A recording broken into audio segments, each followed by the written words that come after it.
Good evening, everyone. I would like to welcome you to the City Council meeting of September 24th. I called the meeting to order at 6:05. Madam Clerk, please take roll call. Hassan Ahmad. Present. Mobaydun is absent. Nancy Breyer. Is absent. Robert Constant. Present. Denise Malinowski Maxwell. Here. Hassan Saab. Present.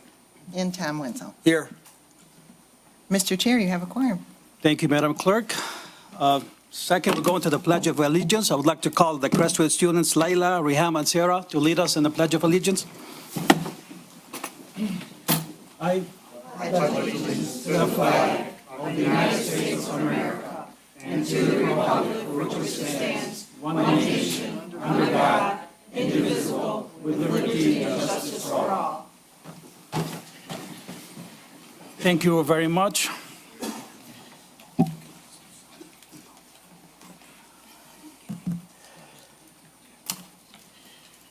Thank you, everyone. Before we move on to the second item today, Council Chair Baidoun is unable to join us this evening as he mourns the devastating loss of his first cousin, who was tragically killed in Lebanon along with her two young children. This heartbreaking tragedy is the direct result of the recent Israeli aggression, where hundreds of warplanes have been bombing civilians and homes, leaving a profound mark of devastation. In the past 24 hours, nearly 600 innocent lives have been lost and over 1,300 people have been injured. As we gather today, it is essential to acknowledge the deep pain and sorrow that our community members are experiencing. My heart goes to Councilman Baidoun and his family during this incredibly difficult time. Losing a loved one is a wound that cannot easily heal, and the added tragedy of losing her children is unthinkable. I also would like to extend my deepest sympathies to Dearborn Heights resident, Mr. Hossam Ferris, who has faced unimaginable loss with the killing of his parents, 5 siblings, and his aunt due to this ongoing violence by the Israeli armed forces. No words can truly capture the pain of such profound loss, and our community stand with him in solidarity and support. To all who have lost loved ones, know that you're not alone in your grief. We share in your sorrow, and we are here to uplift one another during these trying times. The impact of this violence extends far beyond borders. It reaches into our hearts and our homes. As we reflect on these tragic events, let us take a moment to honor the lives lost and stand in solidarity with those who are suffering. Please join me in a moment of silence to remember those who have been taken from us and to express our hope for peace and healing.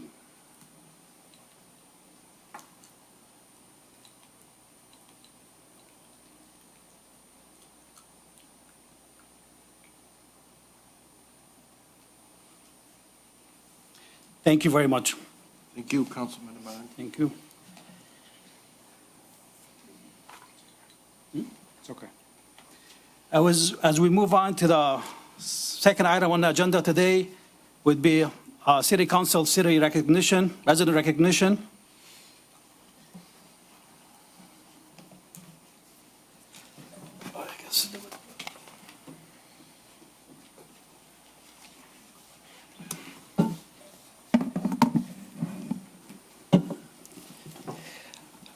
Ladies and gentlemen, I'm excited to introduce Tim Emery for today's resident recognition, a remarkable individual whose commitment to our community spans decades. For the past 10 years, Tim has been an integral part of a junior achievement in southeastern Michigan, inspiring young minds and fostering financial literacy. In 1987, Tim took the initiative to set up the first reading computers in Westwood, paving the way for modern education tools. His involvement with Rabba Shah High School includes supporting the Booster Club and organizing several homecoming parades, showcasing his dedication to school spirit and community pride. Tim has been an essential part of the committee for all school picnics for 11 years, and he played a key role in 1974 Rabba Shah 50th Class Reunion Committee, ensuring the alumni could reconnect and celebrate their shared history. His mentorship with the first robotics team from 1998 to 2002 exemplifies his passion for the STEM education, while his 20-plus years of service on the TIFA board, including serving as a chairman, highlights his leadership skills and dedication to improving our educational system. Tim's contribution to the Westwood Community School Board of Education are significant. He received the Level 7 President Award in 2021 and currently serves as board president. Additionally, Tim has served on a safety committee for Safe Kids in Dearborn Heights, advocating for the well-being of our children. As a past president of the Rotary Club of Dearborn Heights, he exemplifies the spirit of service and community engagement. In summary, Tim Emery's extensive contribution to our community, education, and youth make a truly deserving candidate for this recognition. Thank you, Tim, for your unwavering dedication and impactful service. Everybody, Tim Emery.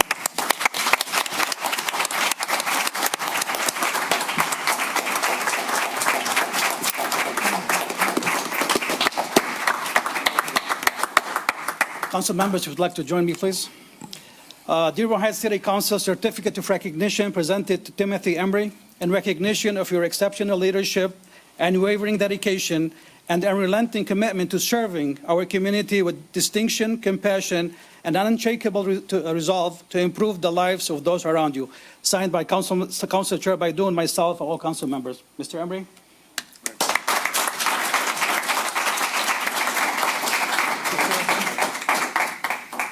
Please.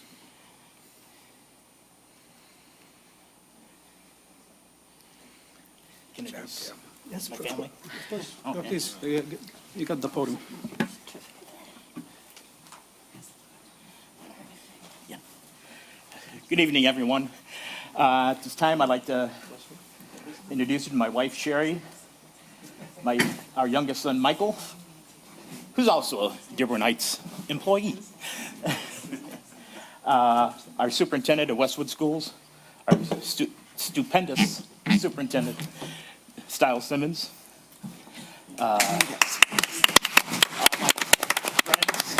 And this is a great honor. I do it because I enjoy doing things.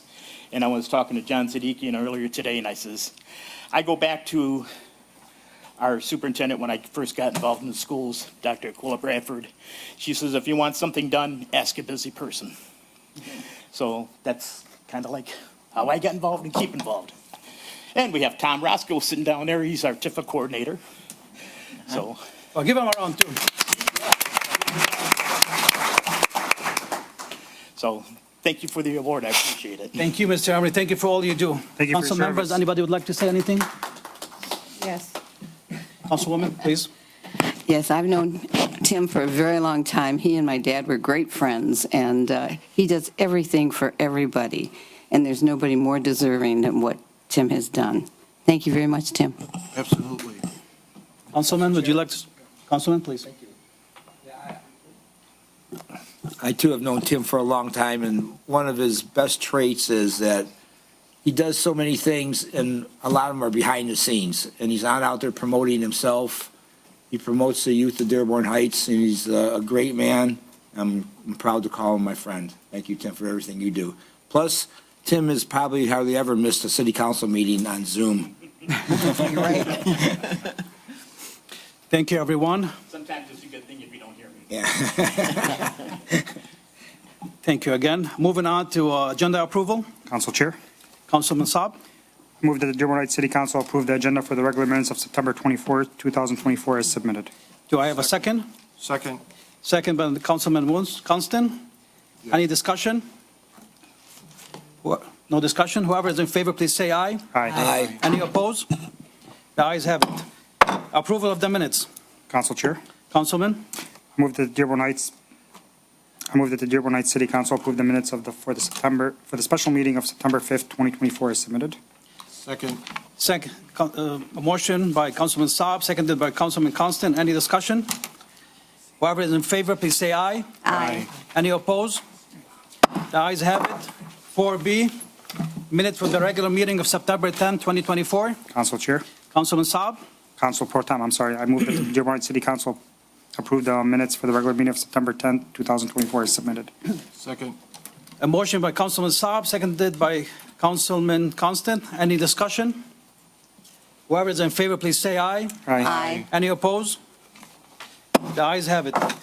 Moving on to public hearings and comments only on agenda item. And you have 2 minutes. Any comments on agenda items? None? One on Zoom. Go ahead. Thank you, Council Chairman. Tom Wenzel, 2 Lane Street, Dearborn Heights. I want to comment on agenda item 14C. 14C. That's that. Put the very Okay. public comment. Okay, 14C is comments from the public, which is one of the last items on the agenda. And I really don't think it's fair because for some of our longer meetings that we have, a lot of people who are watching them on Zoom or people that attend the meetings turn off Zoom or go home. And people that sit here or wait on Zoom for hours to put up a comment aren't heard by as many people as they should be. And I would like the city council to move the public comments to the beginning of the meeting. Thank you, Councilman. I think this is something probably we need to discuss with Council Chair next time, but for sure, I'll let them know. I'm in favor too, to be honest with you, so maybe How can we get it done so it can be on that way at the next meeting? maybe if you can come with a motion, send it to the Council Chair, he can put it on agenda, and everybody can vote on it. That's how it's done, right, Madam Clerk? Yeah, it would be. You can make a motion to, you can bring a motion forward to move that part up to the front of the agenda. I would say just bring a motion for the next Can we make a meeting. motion today to vote on it next meeting It's- or vote on it today? It really do be this the soon. council chair's Council Pro discretion. Tem. I mean, yeah, I would leave it to the Council Chair, to be honest with you. Yes. Yeah, Yes. let's just bring a motion next time, and let's vote on it next time, if you don't mind. Okay, because, it's so unfair that we sit here and we talk all night, and there's people out here that sit here and wait all night for them to talk, and we give them 2 minutes or 3 minutes. I think that time thing, we should look into that also, because hours and hours, we yap our jaws up here, and they come in, this is the public, the people we serve, the people that elected us. Okay, you got 3 minutes, and that's it. And I think it's really unfair, and I want this moved to the beginning of the meetings, and I want to consider what we're going to do about their time also. Thank you, Councilman. Thank you very much. And I can provide council with the information in Corporation Council because that's who typically rewrites Please. the comments. Sir, your name, your address, please. You have 2 minutes. Hassan Ayun, Dearborn. I wanted to ask you guys, what bids do you guys have going on right now? It says bids. Can you lower it, up it? Sir, just talk to me, please, on. I'm this talking about the. No, he wants to see what's on the bids. There's no bids today. I don't think there's any bids. Why does it but- say bids on there? It's just a category. It's just, but there's nothing under it. There's nothing on bids today? Okay, I just wanted to make sure. Thank you, sir. Anybody else? Okay, Madam Clerk, we can move on Zoom. Sir, please, and if you can mention your name and your address and city you're in. Just your street. Good evening. Good evening. Dana Parrish, Grinley Park, Dearborn Heights. Sorry about my voice. I wanted to address 11A for a minute. I was wondering if, when you do look at 11A, you can look at a couple of items. Number one is the disposal of waste. Councilwoman Malinowski Maxwell brought up something from a previous vendor where there was possible problems with waste going into the sewer. I was wondering if you could, address that possibility. And I know there's something in there from the Wayne County Health Department. I didn't see it directly addressed. Perhaps it's in one of our ordinances that's listed there. I'm not sure.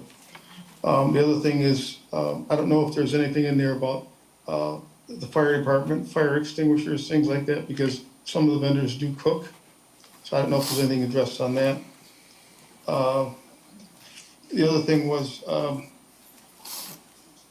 I would think there should be something in there about the ability for the city to do unannounced inspections. And if there are unannounced inspections for that official, whoever that official is that's named, to be able to actually shut down that vendor immediately. Cease and desist right there. No going back and saying, well, we have to do this, we have to do that, but immediately shut them down.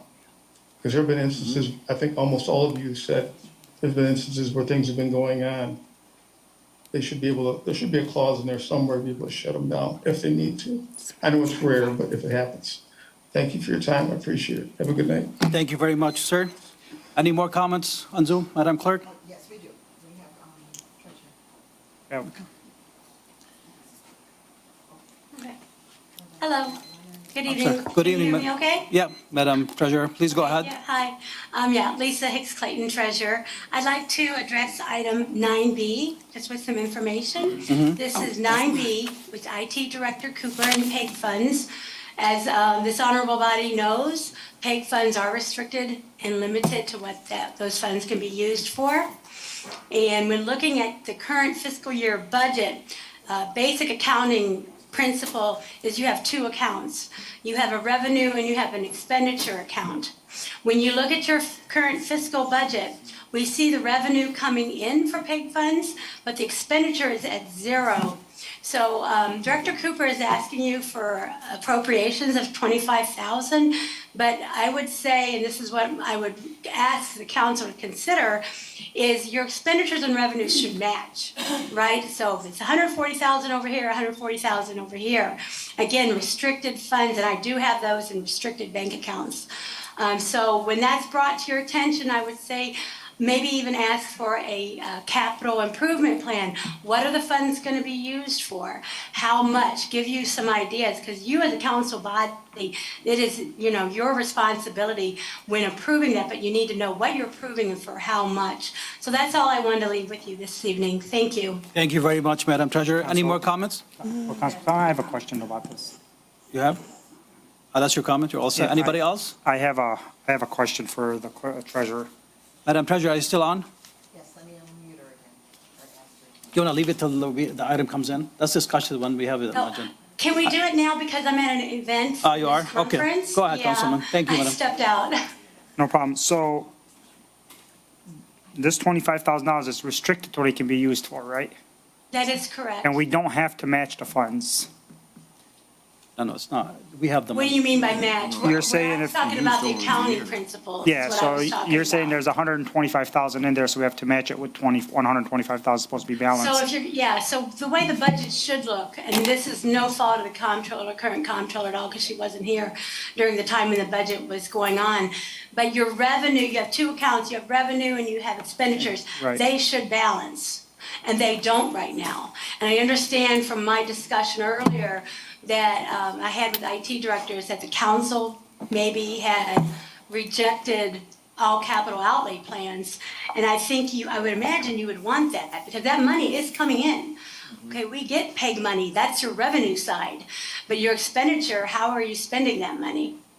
Well, that's the question. If it's restricted and we don't know what this PEG money's going for, Various purchases for You wanna ask? WDH. Okay. In my opinion. My opinion only, sir. okay, we'll ask when the item comes up. Thank you, Councilman. Thank you, Madam Treasurer.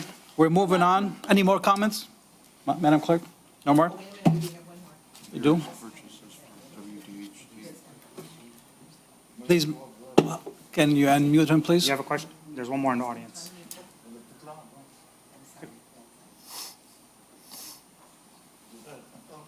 There you go. Sorry about that. Hello, please mention your name and your address. Good evening, Council Chair. Vince Struck, Good Council evening. Columbia Street. There's no explanation of what these funds are wanted for on these PEG fees. So I'm hoping it's either some sort of equipment or something to improve the Zoom meetings and functions of that nature. Is there an explanation of what these funds are requested for? No, there is not. Well, don't you think it'd be a good idea if you knew what it was for? 100%. Okay, I vote no on this. Are you all set, sir? Yes, sir, thank you. Thank you very much.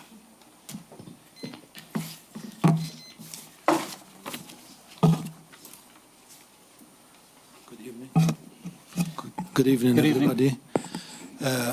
The same thing on I'm sorry, name and, Zuhair Abdulhaq, Dearborn Heights. thank you. You know the address. 9B, a PEG is very restricted account. It should be used for specific items. And if anything comes in front of you, it should be clear what is it going to be used for specifically, because the PEG law states exactly what you can use it for. It's to basically teach the public and educate the public about your government, no more, no less. Second thing, I would like to draw your attention to some claims. I would like you to pay attention to some bills which submitted and they were signed by people who are not authorized to sign it. I hope you pay attention to that so the right person, the head of the department, sign for every bill which comes for that department. Nobody else signs for something which they shouldn't be signing. Are you Thank mentioning for something for today? It's in the claim. To be honest with you, I don't know the number, but just. I want to Thank you, pay sir. attention. Any more comments, Madam Clerk? Anybody?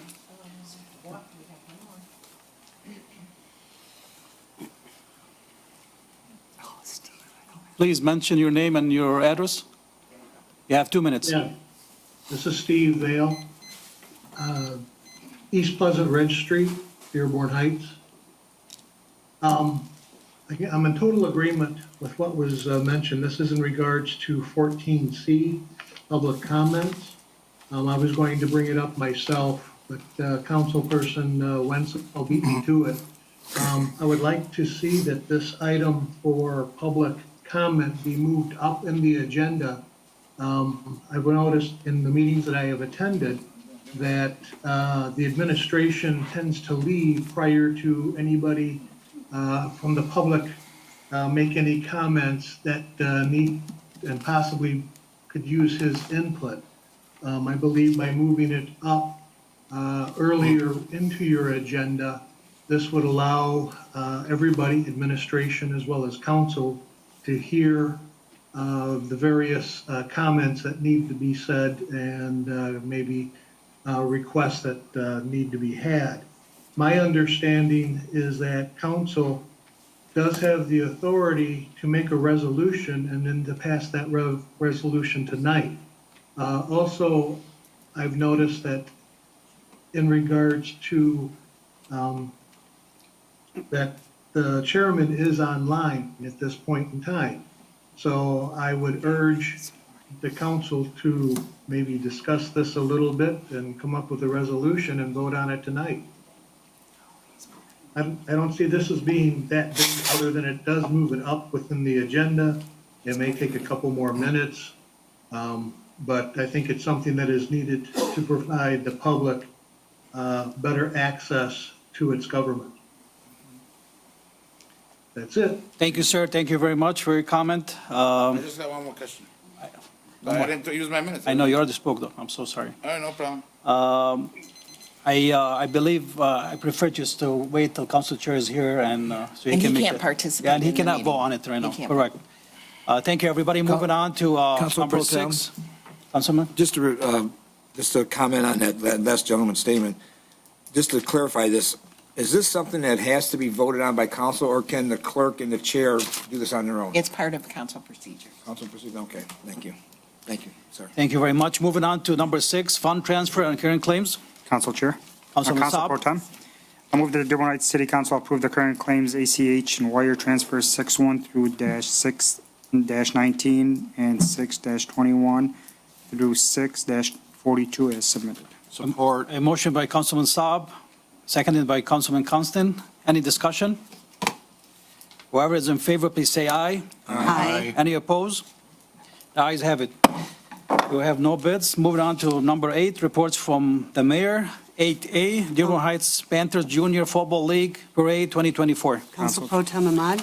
Councilwoman Malinsky Maxwell. Yes, I move that the Dearborn Heights City Council grant permission to the Dearborn Heights Panthers Junior Football League to hold a parade on Saturday, September 28th, 2024 at 9:15 a.m. Police Chief Swope and Fire Chief Brogan have approved the route and will provide any services that may require as outlined in 8A. Second. Second. A motion by Councilwoman Malinowski Maxwell and seconded by Councilwoman Breyer. Any discussion? Whoever's in favor, please say aye. Aye. Any opposed? The ayes have it. Moving on to 8B, Central Wayne County Sanitation Authority Delegate Appointments. Council Chair Pro Tem, Councilman Constant, I move that the Dearborn Heights City Council concur with the mayoral appointments of Mr. John Dancy, who's our DPW Director, as the primary delegate for the Central Wayne Sanitation Authority, and Mr. Ali Dibb as the alternate delegate as outlined in 8B. Second. a motion by Councilman Constant, seconded by Councilman Saab. Any discussion? Whoever's in favor, please say aye. Aye. Any opposed? The ayes have it. Moving on to reports from city official, 9A, CEDD, Director Jamal, fiscal year 2024, 2025, CEDD, HUD, CPD, CDBG, funding grant. Council Chair. Councilwoman Breyer? I'd like to make a motion that the Dearborn Heights City Council approve the acceptance of the fiscal year 2024-2025 CDBG funding grant in the amount of $982,315 and authorize CEDD Director Jamal to sign the grant agreement. In addition, authorize the controller to amend the fiscal year 2024-2025 general ledger line items for Fund 103, Account 960, Community and Economic Development Department, which is CEDD, according to the attached budget allocations table. Further authorize the CEDD Director Jamal to expend the Dearborn Heights CDBG funding attached budget allocations table. And, I think I went up a line there. In total amounts not to exceed the balances of the assigned general ledger line items according to all related federal and local rules and regulations as detailed in the grant agreement, and to prepare and approve all necessary drawdowns to pay back the general fund and amend the 103 Fund General Ledgers account as needed according to City CEDD/CDBG Citizen Participation Plan and applicable rules and regulations. Moreover, authorize the mayor, comptroller, or clerk to approve the CEDD/CDBG expenditures, warrants, payments, and the treasurer to pay them in amounts not to exceed the balances of Fund 103 budgetary line items according to the City Charter, Chapter 8, Section 8.9, as outlined in 9A. Support. Motion by Councilman Breyer, seconded by Councilman Constant. Any discussion? Council Chair? Councilman Wenzel? Yeah, I spoke with the director a little bit about this. There's a lot of people that have been waiting for this. And I would like the director to speak briefly on it, if we can get him and let him just speak a real brief summary of what this is all about. I know it means a lot to a lot of people. Is Director Jamal on? No, I don't see him. Unless he's an iPhone. Is not on? No. All right, thank you very much. Any more discussion? Anybody? Nope. Whoever's in favor, please say aye. Aye. Any opposed? The ayes have it. 9B, IT Director Cooper, PEC funding request. Council Chair, Council Pro Tem. Councilman Saab? I move that Dearborn Heights City Council authorize a transfer of $25,000 from the PEC revenue account to capital outlay account 101-809-981.001 for previous purchases for WDHT in the near future as outlined in 9B. Second. A motion by Councilman Saab, seconded by Councilman Constant. Any discussion? Yes. Mr. Cooper? So like we all know, Mr. Cooper, that 25,000 is restricted funds. It is. Do you know exactly, because it doesn't say So- here. I just As he have, read that, Councilman, one second. as he read that, I think there was a wording typo. Let me just double check something if you don't mind really quick. I just wanted to clarify real quick that the revenues don't have to equal the expenditures. Like, if that were the case, we'd never have fund balance. So the information that was provided earlier is not correct. No, So the issue there's is here, about just the PEG funds right here. Right, so there's about 1.2 million in the account, and Director Cooper's just asking for 25,000. But I understand, but since it's restricted funds, we need to know exactly what is he No, I using know, the I funds just for. wanted to clarify that the revenues don't have to equal the expenditures. Thank you. Director, go ahead. We have to spend Okay. I don't know if that was misspoken, but you said previous purchases, I think. No, in your various. No, Okay, various. I thought, I heard previous, want to make sure, nothing has been purchased yet with this money. I can't make a purchase until money goes into my expense account for that. There are various expenses that the TV studio uses that line item for, so I'm looking to get that. I can't make a purchase, cameras, supplies, subscriptions to various websites that they use for their editing software. Their Adobe renewal is coming up. I'm just looking to start with that so that we can. Well, Director, you cannot make a purchase without the okay of the council, so you're doing it backwards. No, You're trying to get the I can't money. make a purchase though, because there's a zero on that expense account.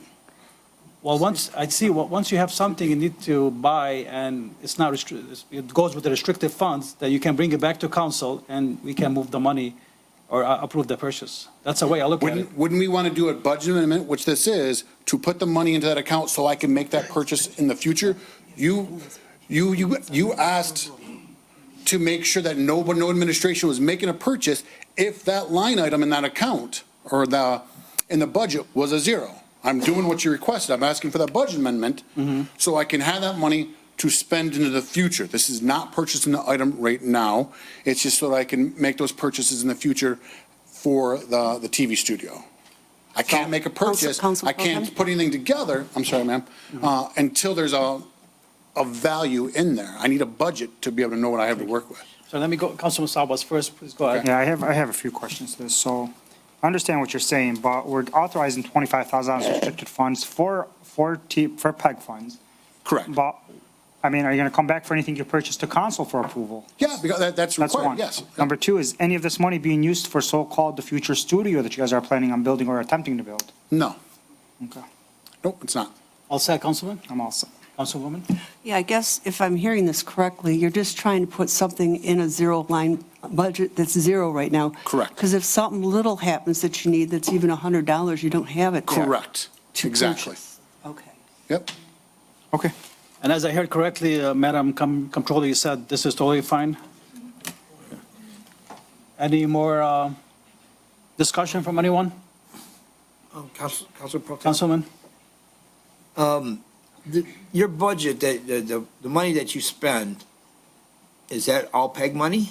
For this, yes, it is all related to PEG, yes. I mean, but your budget, you have a budget for yourself or an IT director, right? Correct, that is separate, from this. I help manage the TV studio with this, and this is 100% PEG related. She's looking at some more cameras, some subscriptions.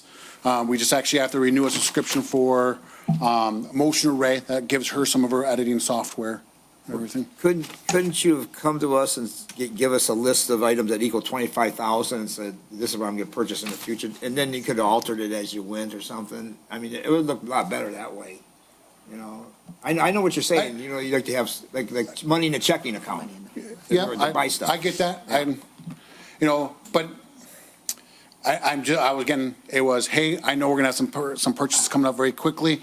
I didn't ask for, again, the 1.2 million, the 140,000, I think is the expected revenue. It was just some, so we can cover some expenses that we know coming up. Is it all gonna equal that 25,000 right now? No, not even close to that. But we can't make a plan until we know what that budget, item is. It's just like when we go through the budget hearings and everything, and we're trying to get, I don't know what I can do for my future until you give me my budget, even my IT department. That's how I make my plans for it. Can we go with a lower amount or no? Councilman? I'm sorry. Are you all set, Councilman? Yeah, I mean, I understand where you're coming from. The thought of the lower amount crossed my mind too, but something's better than nothing. Myself and most of us here got calls about this, and it said, "Hey, it's just like a blank check." And I said, "Not really, because anything you spend, basically, if it's $1,500 or over, has to be approved by council." Correct. And I think it would be. I mean, I'm willing to approve this but it's just there's just the red flag pops up when it says, give me money for something I might spend in the future. Well, You know? when we do our budget hearings, isn't that what when we sit right there, what we're asking for? We're asking for that money to spend in the future. We don't give you a detailed list exactly at that time. You know, as the administration, we're asking for that. Hey, you controlling the budget. Tell me what I have. Okay, so it's almost like I'm sitting at that table right there during budget hearings. I'm asking for a budget of the 25,000, which isn't even close to what we know that restricted revenue is.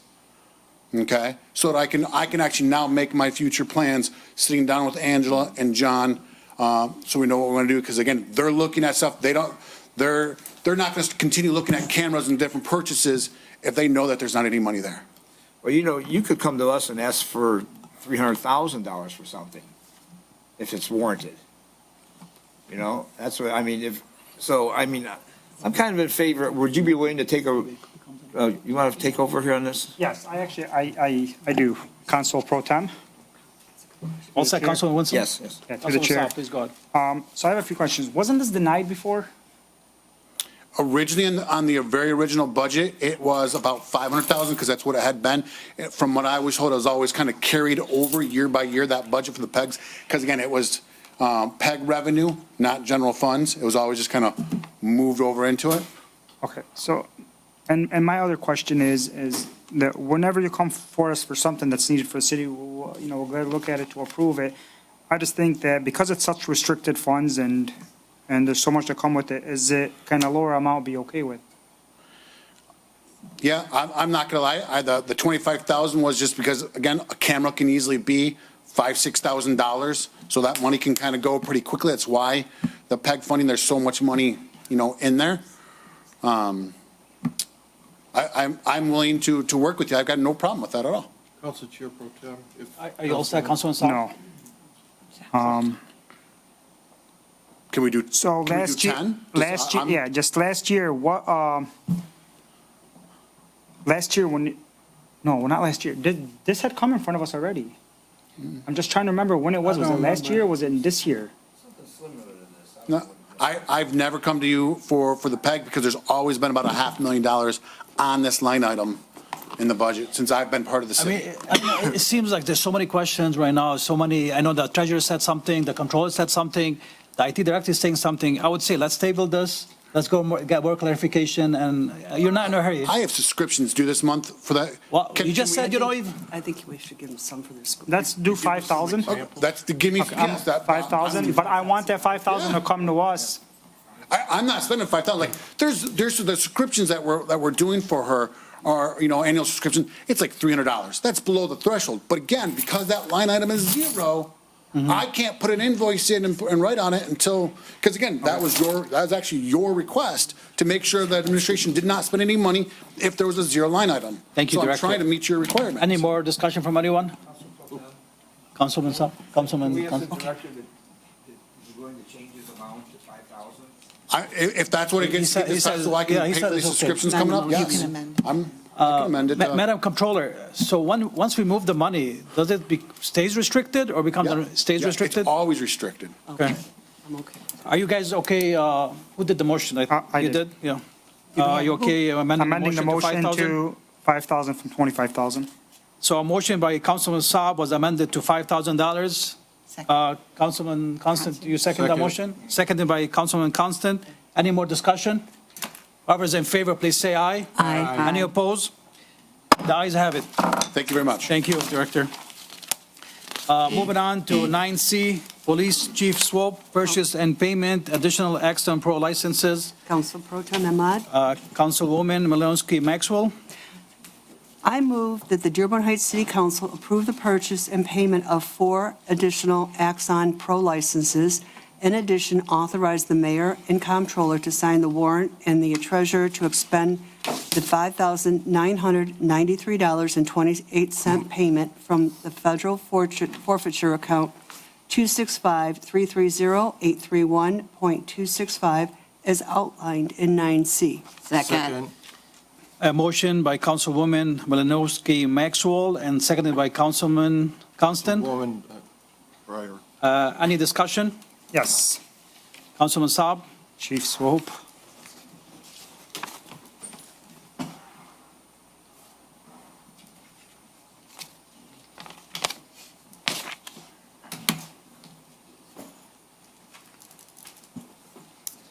Good evening. Good evening.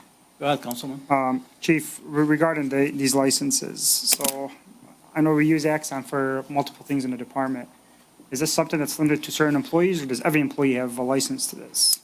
So the pro licenses, which we're talking about, is only certain employees. So there's some record staff, there's some civilian staff, like the FOIA coordinator, the director of support services, myself, Captain Hatton. So the pro licenses, what they do is it offers more opportunity to restrict video from other people seeing it. Also, there's redaction on there. There's other types of tools that we use to complete administrative tasks that the normal line officer or, civilian employee shouldn't be able to do. So what qualification does somebody need to have a such license? Because of policy reasons and everything, so this is for example, looking up somebody's record, video, information. Yeah, so no, so Axon it's basically body cameras, vehicle cameras. There's no like looking up information in regards to like people's names or anything like that. There is license plate reader information on there, but that just tells you where a license plate was seen, but everybody can look at that in regards to an officer or the chief of police. So the training or the qualifications you have to have is basically lean security awareness. So it's a training that we have per the state that says that if we watch a video and we hear or see anything like confidential information, that we can't share it. Right? So that's the training, and that's an annual training, and everyone is certified on that on an annual basis. And so everybody that's going to be using this information or have access to this information is qualified, licensed, or trained? That's correct. Everybody in our police department that works out of our police department has security awareness training. You got to be AMCO certified to access these? No. Council Chair. Pro What's that, Tem. Councilman? Yes, I'm all set. Thank you. Mr. Fernando? It's also necessary for our courts. That's how we get our discovery out to the attorneys on all of our cases is through Axon. And they're reviewed by our FOIA coordinator at the precinct, the police station, as well as necessary officers for videos and other confidential information. Yeah. And just to So our add just a courts little bit need more, so you do know, so the pro licenses, there's two kinds. There's a records pro, which costs the same, and then there's a administrative pro. So the records pro can't like issue equipment. We also like issue body cameras from the system. So like each supervisor on each shift, if let's say we get in a foot chase, we lose our body camera, or someone runs it over in the road after use of force, we have to then assign a new body camera to somebody. Only users with pro access can do that. So that's why we need so many, because we have to have access to the tools that allow us to make sure that our officers are equipped with the right equipment. Okay, so I'm sorry, Council. Go ahead, I had a follow-up question. So these are for the courts or for the police department? Because he said that Yeah. they're for the courts. No, they're for the police department, but what he's talking about is, so when we get discoveries from the courts, the records staff and the FOIA coordinator would then go into the Axon system, use the tools necessary, export the information, and send it out to the court so we can try cases. And then my last question to you, and I don't want to keep up there, Sure. is whoever has access to these, well, software, whatever this may be, is this something that they can look up at home and watch an officer in his car or watch what an officer's doing at any time of the day? Certain people, so the administration, let's say myself, the director, captains, anyone with the administrative pro license, there are options to where we could look in on an officer at any point in time.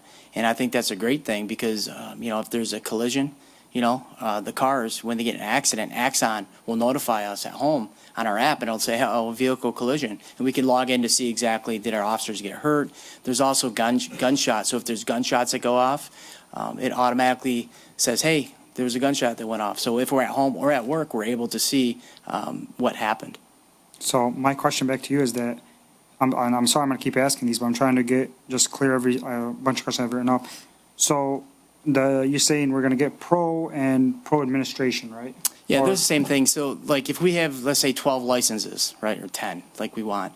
So we can choose who has records pro and who has administrative pro. Administrative pro are the chief of police, the directors, the lieutenants, the captain. So currently, does the Director of Support Services have this access currently? I don't even have it because we don't have enough licenses. So what we did is I took my license and I gave it to someone in records, right? And then Director Vanderplow gave his license to, I think, Sergeant Zobko, who's on the shift, so he can assign body cameras to people. Also, if we use our tasers, we have to download the taser and just get data off of the taser usage.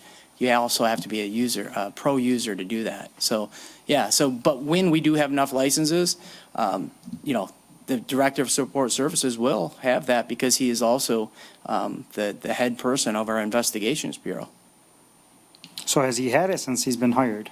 Oh, of course. That's my question. Of course. So he's had access to this? Oh, yes, definitely. Okay. But we just never had licenses. No, we have licenses, but we have to move them around. So let's say I need to get in there to do something. I'd have to have someone with a pro license take a pro license away from someone else and give me the license so I can do something, right? So, yeah, it's horrible. So Thank you, Councilman. So basically, Chief, every license is assigned to somebody. Yes. And per our emails today, you said we have 6. Yeah, we have 6 right now. And we're requesting 4 more. Yes. So the 4 more will be for yourself and 3 more. Yeah, so I think the people that need them right now is myself, Director Vanderplow.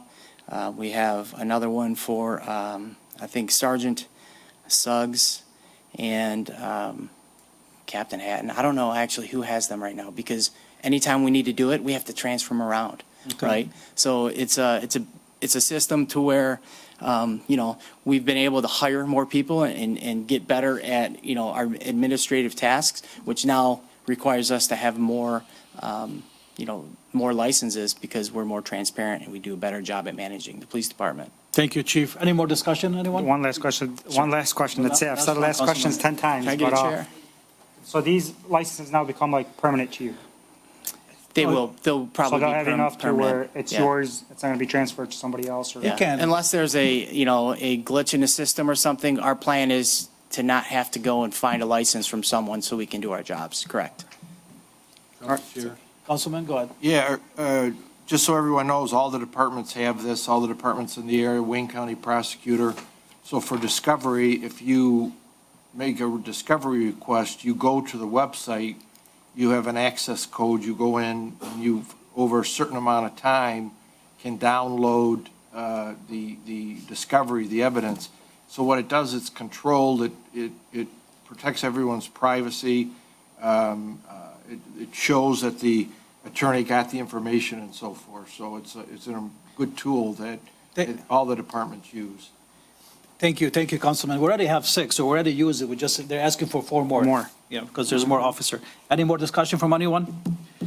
Thank you, Chief. Thank you very much. All in favor, please say aye. Aye. Any opposed? The ayes have it. No petition from citizens. We're going to 11 ordinances and resolution. Council Chairman Baidoon, extension of the temporary food uses and licenses at specific locations, resolution. Council Pro Tem Ahmad. Councilwoman Malinowski Maxwell. Is that close enough? You're getting better. Can you say Ahmad? I did. Ahmed. Ahmed. That's Ahmed. Ahmed. Please go ahead, Councilwoman. Okay, I move that the Dearborn Heights City Council further extend the amended resolution regarding the City Council approval process for temporary food uses and licenses at specific locations for an additional 180 days as outlined in 11A. Second. Motion by Councilwoman Malinowski Maxwell and seconded by Councilman Constant. Any discussion? Councilman Wenzel. It's going from 45 days to 180 days. Is that what he wants to do? No, No? We've been extending 180 days, but I know we had the study session on this, and I know Mr. Friend has been working on the ordinance. Any updates on the ordinance? Yeah, we completed the ordinance. It passed the planning commission. I think the issue that you had raised, which took some time to look with the building department, is whether if we want to limit to 20 food trucks. We have 11 plus 1 that's about to be approved, but it covers a lot of what the gentleman that was on talking about, disposal, health department, fire department. Our ordinance covers all of that.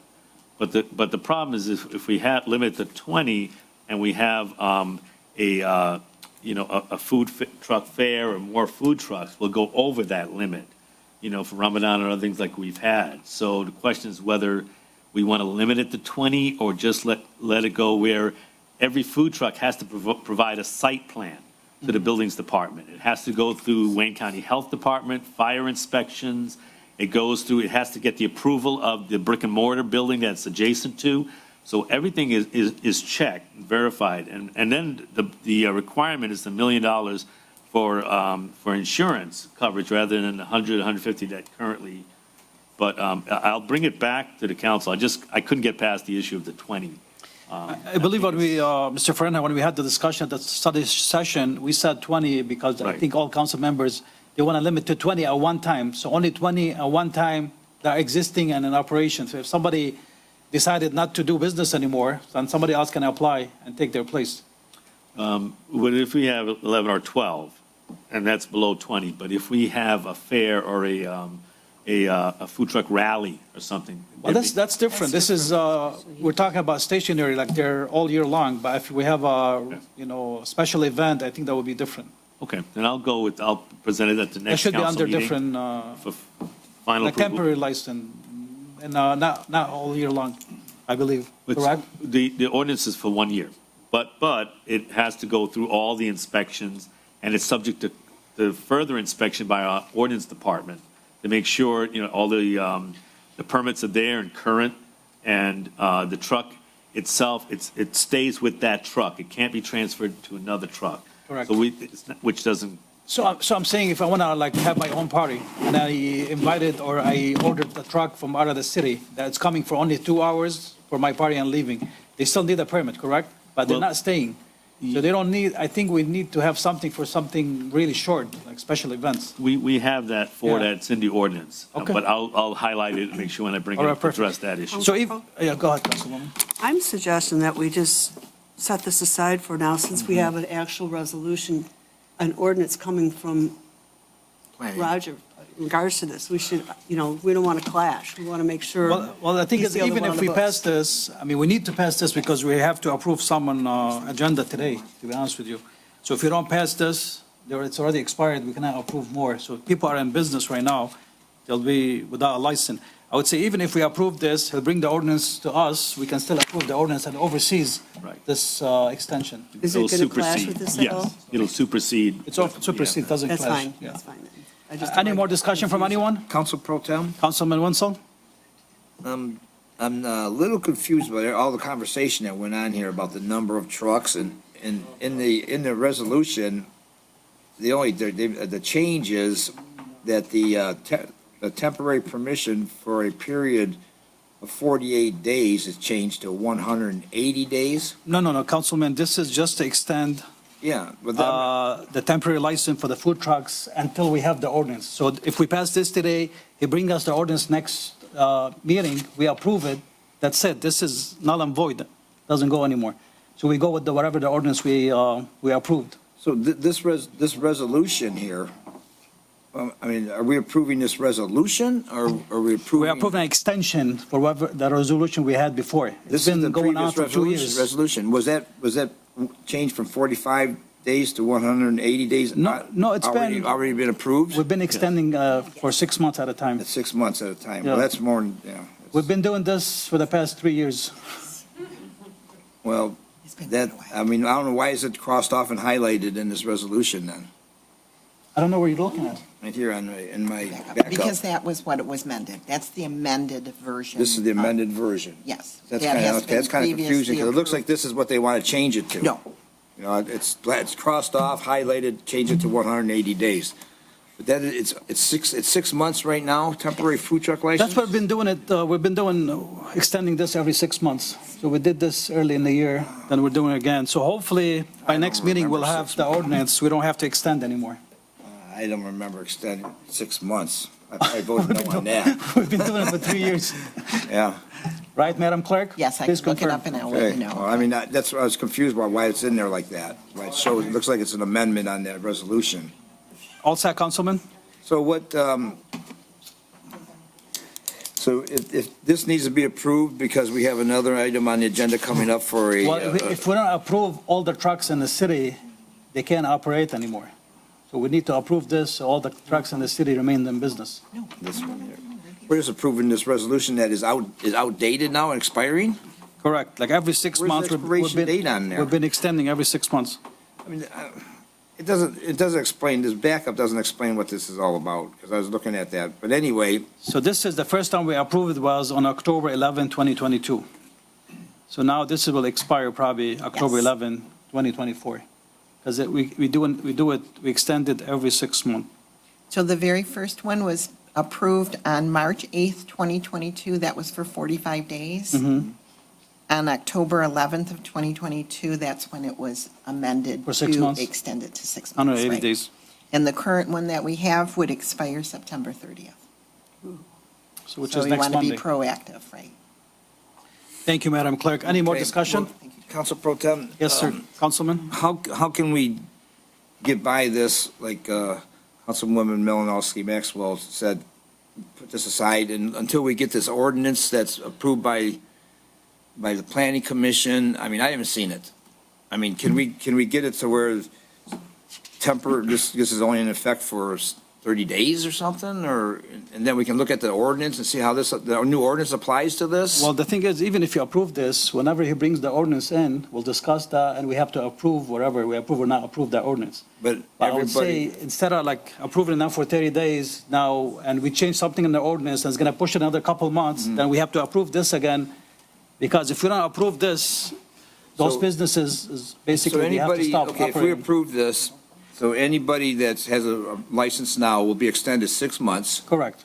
And so they won't fall into the new criteria for until 6 months. So they get, whatever the new, whatever the new ordinance is, won't apply to them for 6 months. No, we're extending the resolution, we're not extending the license.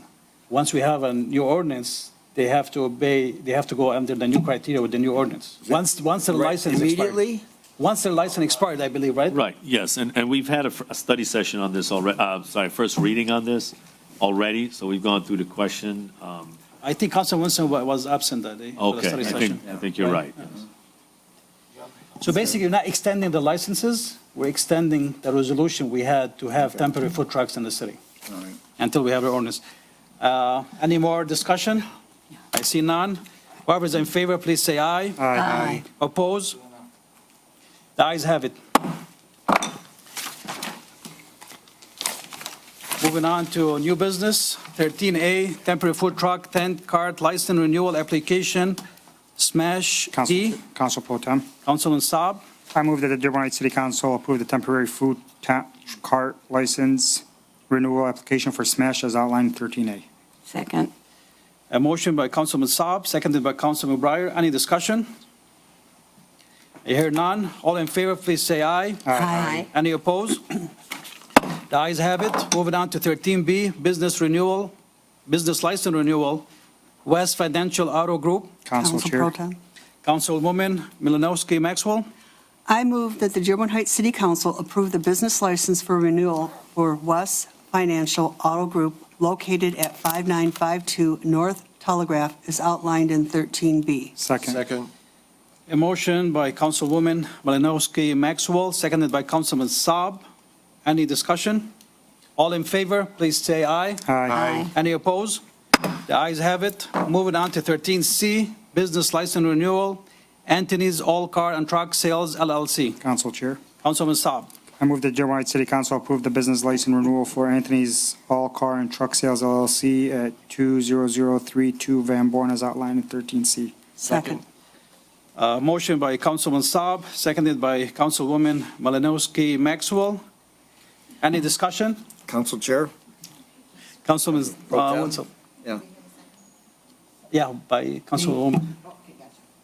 Do we have the ordinance director on Zoom? Madam Clerk, do we have Mr. Dushram on Zoom? Director?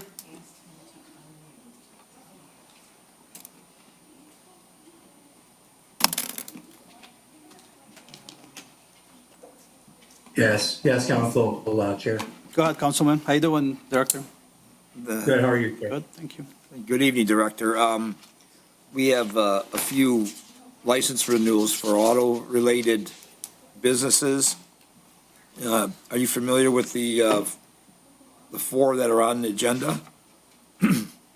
Vaguely, yes. Do you know if we have any issues with Anthony's all-car and truck sales on Van Born Road? Not. I'm sorry, Director. We couldn't hear you. Director, are you still there? Yes. Yeah, I'm sorry, we didn't hear you. You said, I apologize, I'm having a problem with my internet connection. Okay. Not that I am currently aware of. We don't have any pending issues, to my knowledge.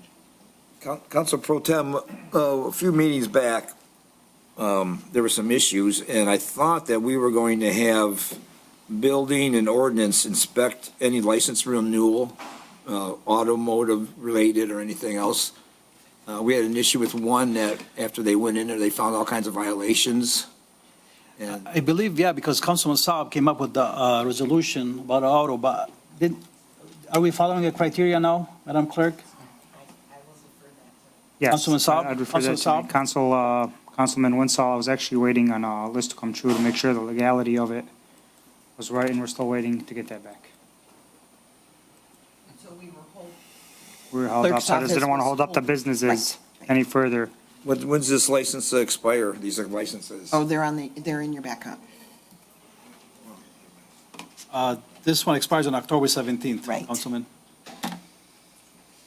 I mean, is it asking too much to do a quick flyby on some of these businesses before we just blindly, approve a license renewal? I mean, has anybody ever seen, does anybody know where, this might be a fine establishment, it might be mint condition. It's the old Mickey Cooper's, Pelham. I mean, Councilman, we already approved one, so I don't know if, Well, the one we approved, I've been by there several times, and that place is immaculate. West Financial Auto Group. I'm just saying, what's taking so long to have this? Because, this is a pet peeve of mine, is, auto related. We've had some I've had so many calls about 3 or 4 places, I'm not gonna name any names, in the last month, and we're looking into them. Councilman, just looking at those licenses, like the one after this one expires next Monday. So if we don't renew it today, Well, why are they waiting for the last minute to? That was, I mean, that's just to do it. 1 week to go in there applying for a license renewal. I mean, I think, no, they've been, Madam Clerk, want to say Yes, something? we were holding them. They gave good faith effort. Did they? We could not proceed until we got the go-ahead. Clarification from Councilman Saab. Right, and we're still waiting, but he gave us the go-ahead to continue the Uh, process that we are. Councilman, I would say let's approve whatever, let's vote on these today, and if you have any requests, please put an end for the ordinance department for the new ones for next time. Any more discussion? No. Council Chair, Director? if I may, really quickly, you have to understand too, we get I get the notice for these on late afternoon Thursday. Makes it a little difficult to check them. I don't mind looking at them, and if there's a concern that is raised by a council member or resident, I would anticipate they would reach out to us instead of holding on to that information. So just something to keep in mind. Thank you, Director. Council Pro Tem, Councilman? this is, we're not doing our job right now. By approving any of these things here, we're proving them blind. It's our job. These are, we have people that live around all these businesses. Some of these businesses are so nice and their landscape is great. Some emit odors that people complain about. And I don't know, I'm not comfortable. I've asked for this inspection, and I've asked for over a year for additional ordinance officers, and this could be one of the jobs for these new ordinance officers, but unfortunately, the administration has dragged their feet, and we might have one new one after approving 3 months and months ago.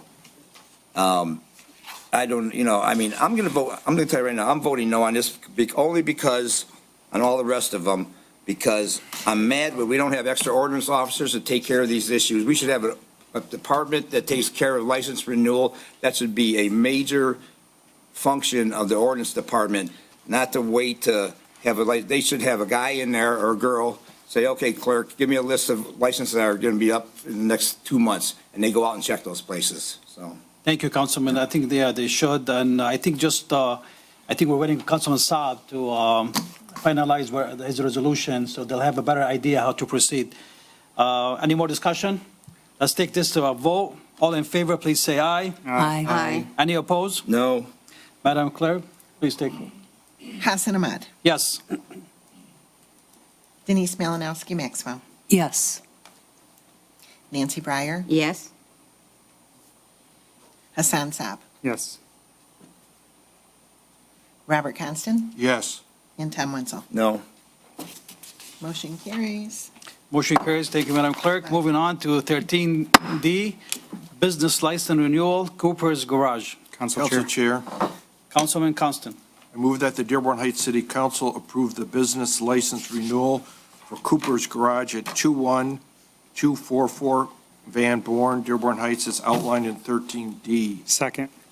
A motion by Councilman Constant, seconded by Councilman Saab. Any discussion? Council Pro Tem. Councilman Wenzel?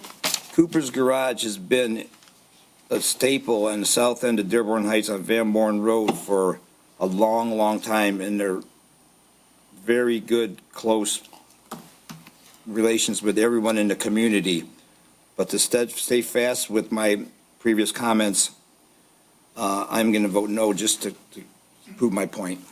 Thank you, Councilman. Council Pro Tem. Councilwoman? Normally, I would agree with you, but there have been recent things that have happened there where people have had their vehicles there. They weren't done properly, and they're not getting any satisfaction, so I can't go with this. With this one? Yes.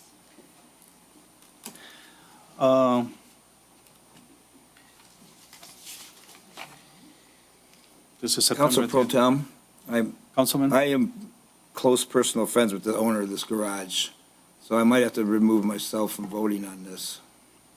I don't know if it's unethical or. I don't know if, are you getting any monetary benefits? You don't know Bill Cooper. Yeah, I mean. Let's You are? recuse yourself, Tom. Okay. Just I'm, be safe. yeah, I'm gonna excuse I see myself. this one will expire next Monday. Okay, let's take this to a vote. Whoever's in favor, please say aye. Aye. Oppose? No. Madam Clerk, please take roll call. Denise Malinowski Maxwell. Yes. Hassan Saab. Yes. Hassan Ahmad. Yes. Tom Wenzel. Abstain. Nancy Breyer. No. Robert Constant. Yes. Motion carries. Thank you, Madam Clerk. Moving on to 13E, business license renewal, X Drive Auto Sales. Council Chair. Pro Tem. Councilman Saab. Move the Dearborn Heights City Council approve the business license for X Drive Auto Sales at 6528 North Telegraph as outlined in 13E. Second. A motion by Councilman Saab, seconded by Councilwoman Malinowski Maxwell. Any discussion? Council Pro Tem. Councilman Wenzel? I just wanted to explain, obviously I'm going to vote no on this.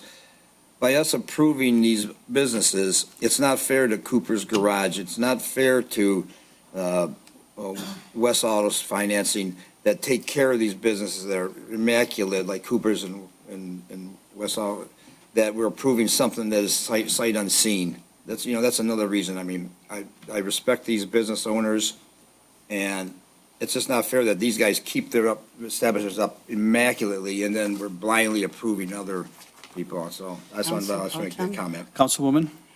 In all fairness, all of us had these addresses ahead of time, and we could have went there ourselves personally, looked at them.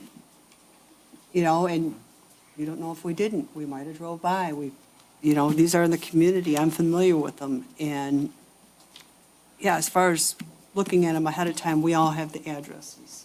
Thank you, Councilwoman. And for all fairness too, I mean, we don't have any criteria or ordinance not to renew them. I mean, they supplied their documents, they paid their dues, they're entitled. But we can ask the Director Dishron probably if he can keep an eye for the businesses we approved today, if you don't mind, Director. Any more discussion? Council Chair? Councilman? Yeah, we're just renewing the business license. Usually, typically, what we've done is if the taxes are paid, water bills paid, we renew their license to do business. If they've got an ordinance violation or ordinance violations, that's, unless we enact an ordinance saying you can't have a licensed business if you have a ordinance violation, it's a separate matter. Thank you, Councilman. Any more discussion? Let's take this to a vote. All in favor, please say aye. Aye. Any opposed? No. Madam Clerk? Hassan Ahmad, Yes. Nancy Breyer, Yes. Robert Constant, Yes.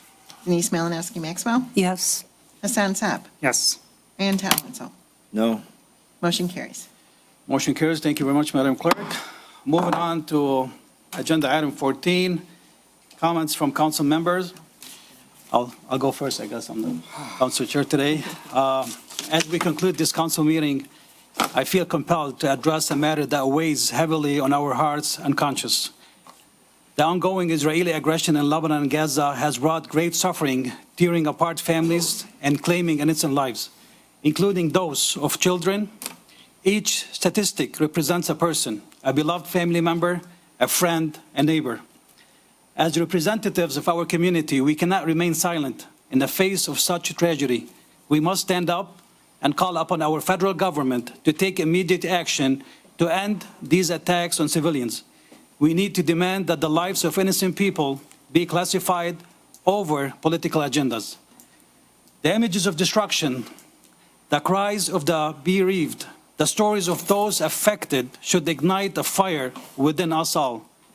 It is our moral duty to advocate for peace, justice, and the protection of human rights for everyone, regardless of where they live.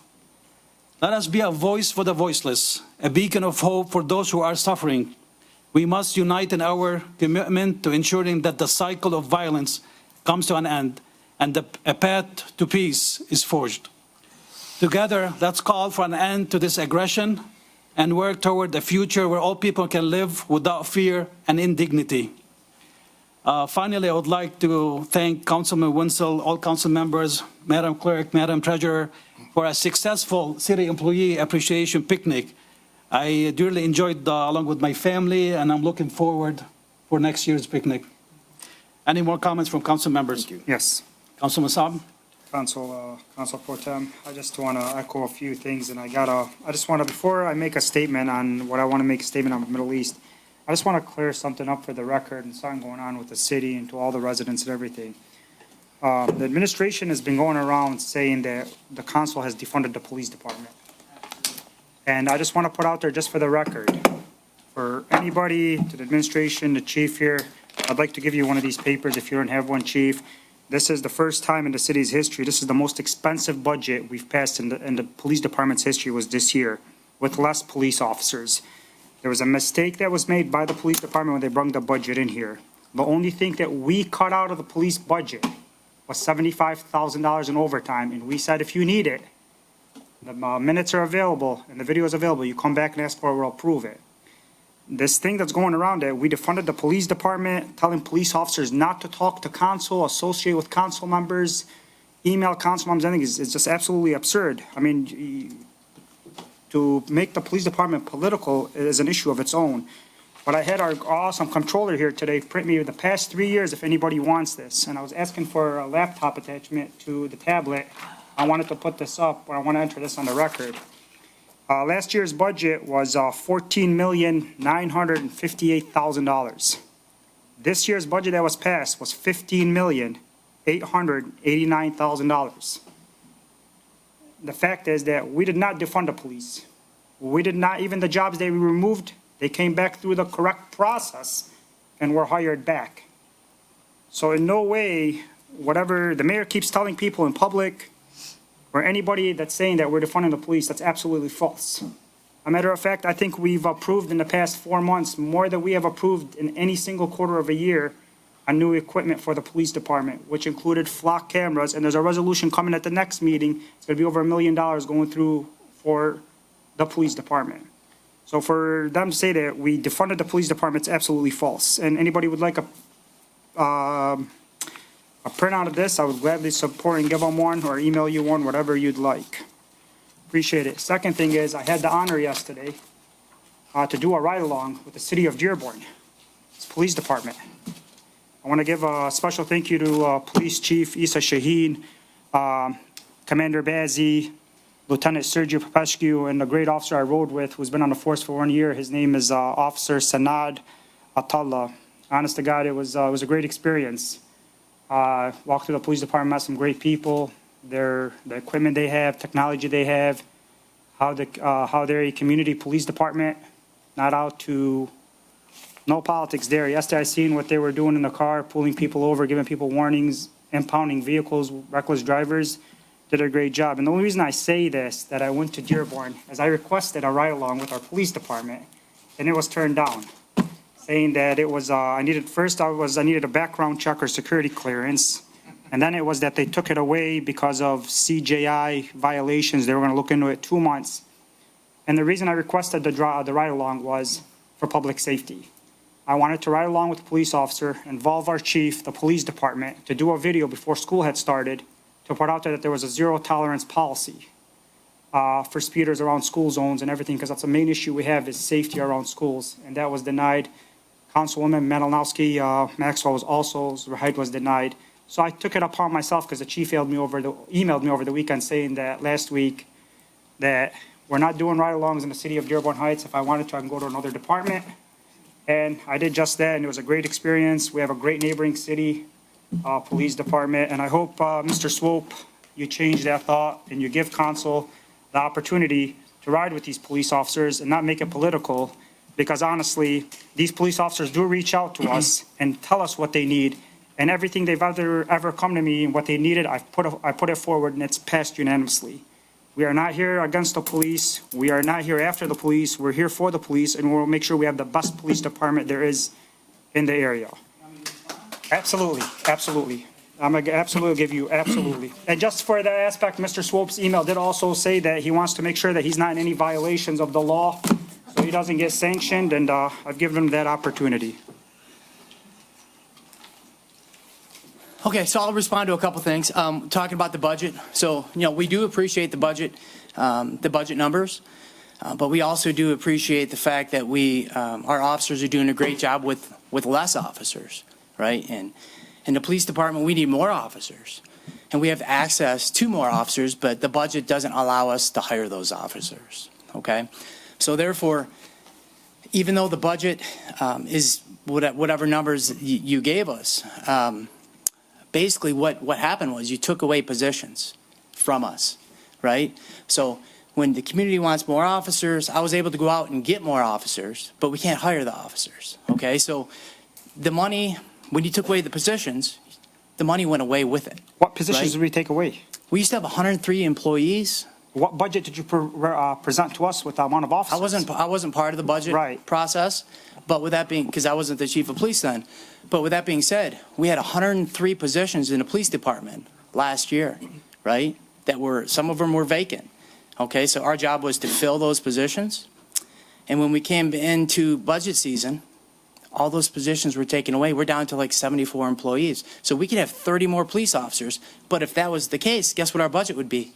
It'd probably be close to $20 million, right? There's no price to safety, public safety. Well, then I think next meeting that we put on, that, we go up to 103 full-time positions at the police department, and we'll have to come up with the money to, somewhere to hire those officers, because we can hire them. Absolutely. And I think that'd be great. But the last time I remember, Council Chair, I'm sorry, I want to put this on the record, is that when I sat here at this budget meeting and I asked again after the meeting, when you were interim chief, I'm like, how many officers do we have and how many officers do you need?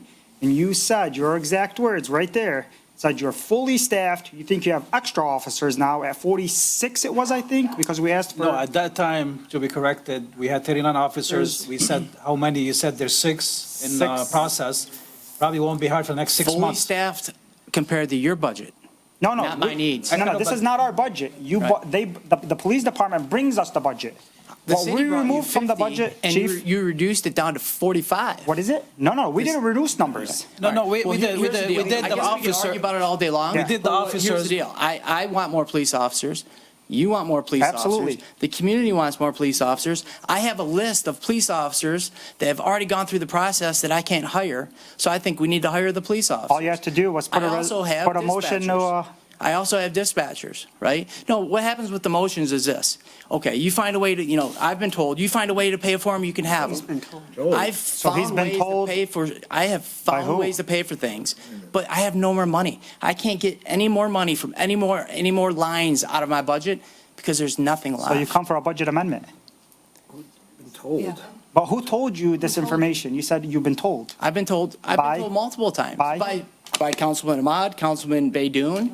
I mean, I've been told, you find the money, and you could have the positions, right? I mean, I've been told that.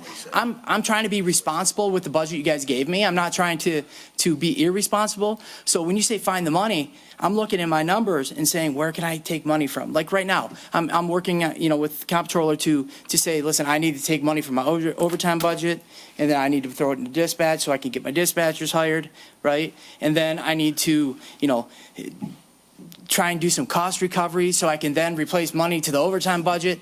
Like, this is what I'm trying to do for the city, right? And it's just, I'm robbing Peter to pay Paul to then pay back Peter.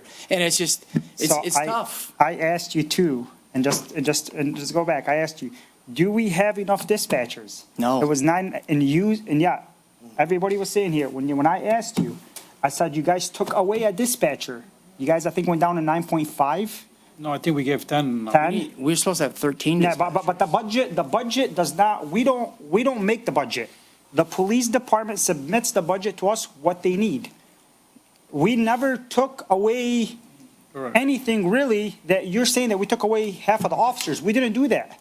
Because, Madam Clerk, do you have the budget that was submitted, or I actually have it, I want to put Councilman, it. the only reason we dropped it from 50 to 45 officers because there was a mistake with the budget they submitted for the Correct. command officers, and we didn't have a The balanced budget. positions were not right. So, I mean, we could sit here and argue about the budget. We're- all we we're want, not because arguing, we're just how you trying- see it, I think there's many ways to fix it, right? The way you see it is different than mine, but we both may be right. We both might have the path to fix it. But with that being said, you accusing me and me accusing you. I'm not accusing you. No, I'm just saying, it isn't going to work. I think we need to work together to increase the budget because we can hire police officers. There are police officers begging to be police officers have in the enough city of vehicles? Dearborn Heights. What's that? Do we have enough vehicles to hire those Oh, officers? we have plenty of vehicles. Okay.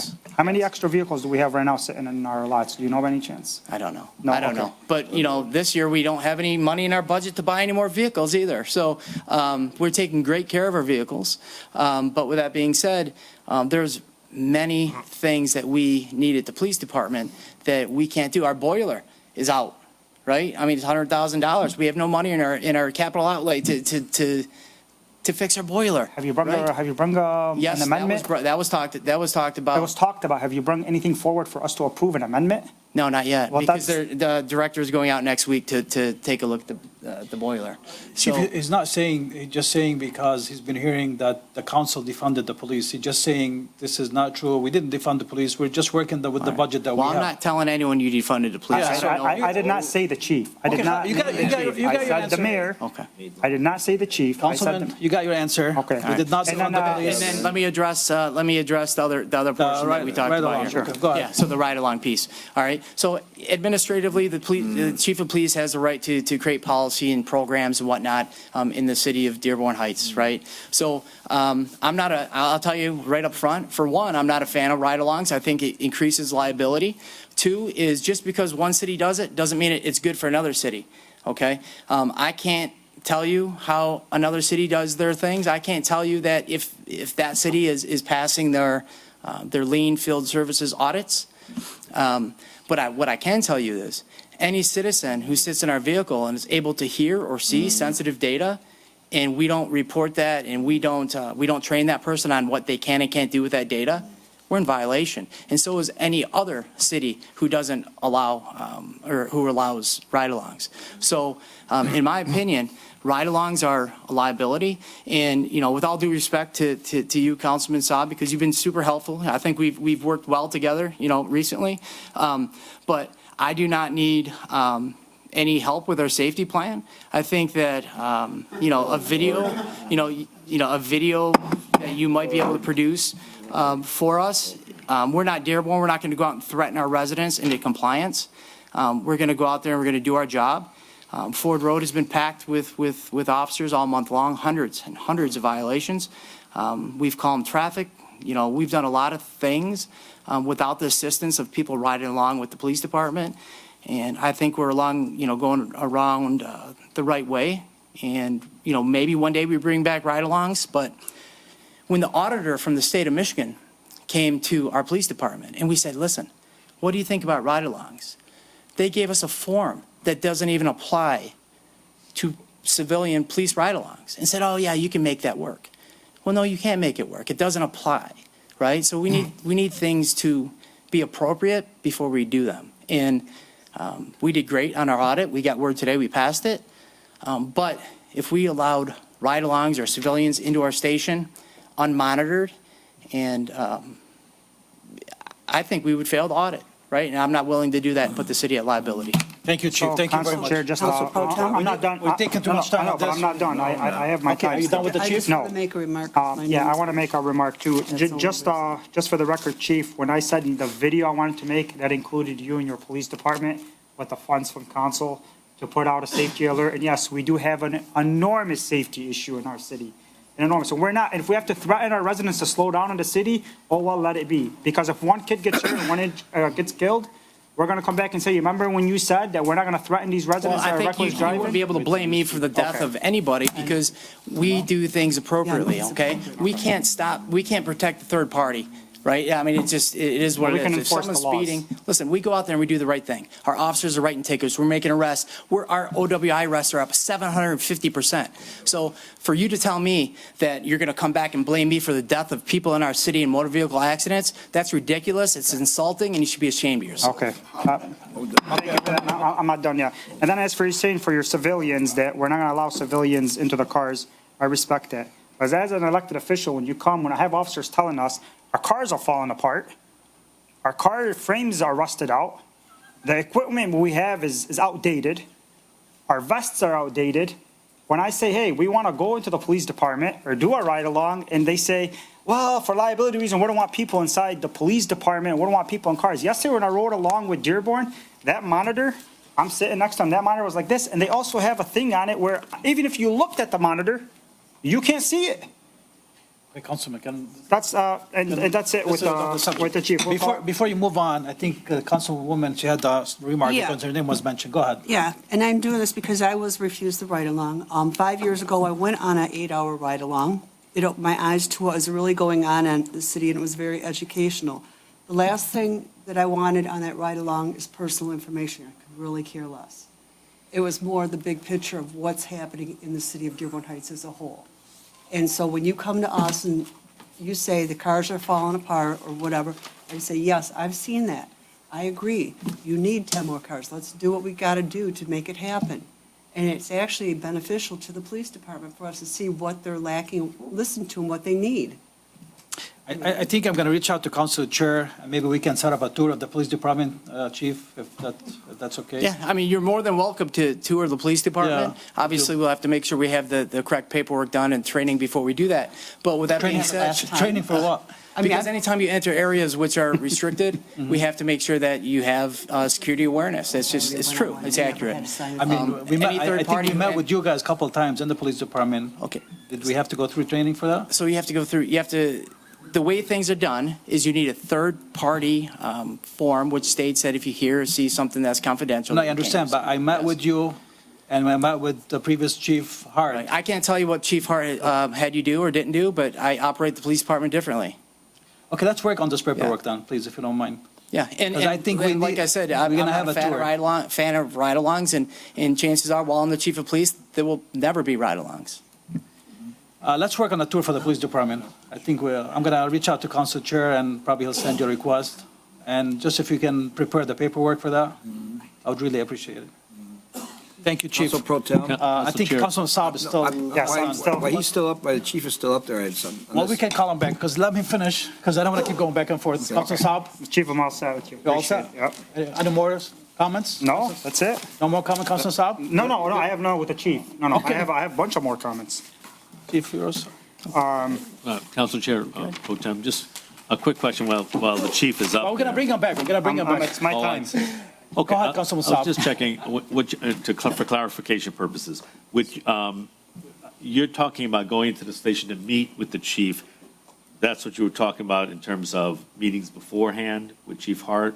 Like you've had meetings with the chief I thought he was talking more about like if you walk through the different parts of the building or whatever detective it is, view things. I respect the protocol, so that's why I asked him to prepare whatever paperwork he needs so we can address that. Councilman Saab, please. I had a statement written out about what's going on overseas in Israel, and let me say, there's a few members in our community, quite a bit of members in our community that have actually lost loved ones over the past couple of days. And honestly, I'm gonna speak from the heart. I'm gonna read the statement. And Mr. Councilman Ahmad here mentioned a few family names. There's also the Turfis lost 2 family members. There's a lot of people. Bazzi's lost some family members. Baidoon's lost some family members. Saad's lost some family members. Zohair Abdel Haq, behind us, former councilman, lost members.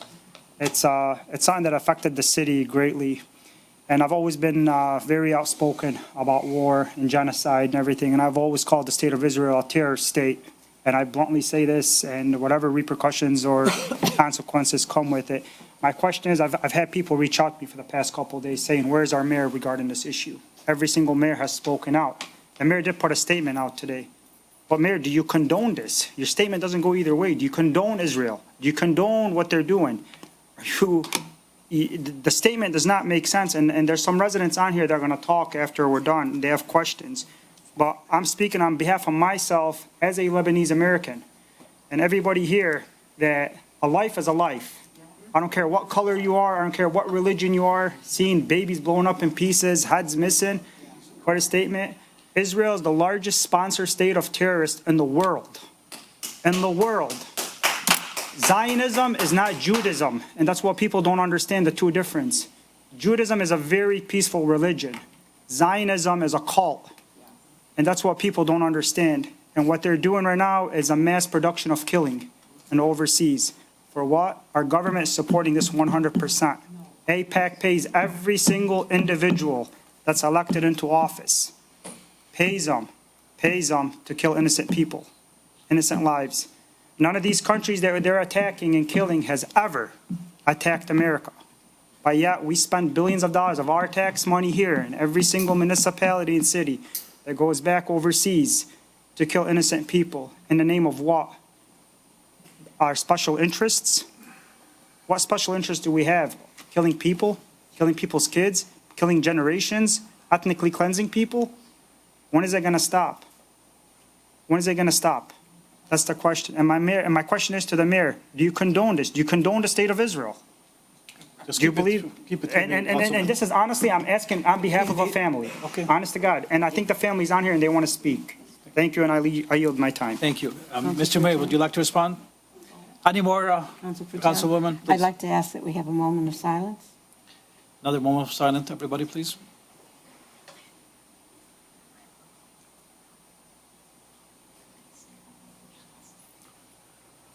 Thank you very much. Any more comments from council members? Council Chair, Councilman?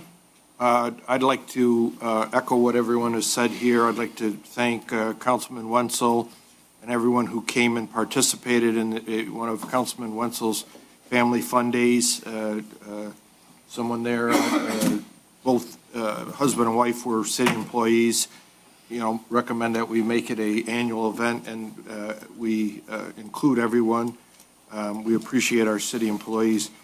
I heard on the radio a quote from the Prime Minister of Israel, Benjamin Netanyahu, trying to justify the unprovoked bombing of southern Lebanon, that the people living there have missiles in their garage and some other rhetoric. It's just terrible. Many of the Lebanese Americans that came here in the 80s were forced to leave their homeland and either that or join the Israeli army or go to prison. And it's happening again, this unprovoked, indiscriminate bombing and the killing of civilians. I call on everyone to contact their elected officials, especially their federal elected officials, and demand an end to the funding, the millions and millions of dollars going to the state of Israel. Thank you, Councilman. Thank you very much. Any more comments? I do have one more comment, Please. I was hoping tonight we would get around to picking someone to do the concrete work so that possibly we could start this year as opposed to next year. Councilwoman, it's not on the agenda, so there's nothing, administration did not bring us anything to approve. Any more comments from council members? Council Pro Tem? Councilman? Thank you. I have a few things to talk about. One is coming up this October 14th. There is the second anniversary of the tragic death of Joey Smith being killed on his bicycle at the corner of Annapolis and Party Street. And on October 14th, there'll be a second-year memorial at that corner, and everyone's invited. Katie Smith, Joey's mother, wants everyone to show up for this event. It's from, I believe, 8 p.m. till 11. I'll get the next couple meetings, I'll get the exact time. Tragic death of Joey Smith, and let's not forget about our public safety for our children. I mean, we talk about it when something bad happens. This has to be top of mind all of the time. Every meeting there should be some progress on public safety, especially with our children. We've got a public safety commission. They should have a spot on the agenda every time to give us an update on what's going on as far as public safety goes. It's really important, and it seems like it's almost like flooding.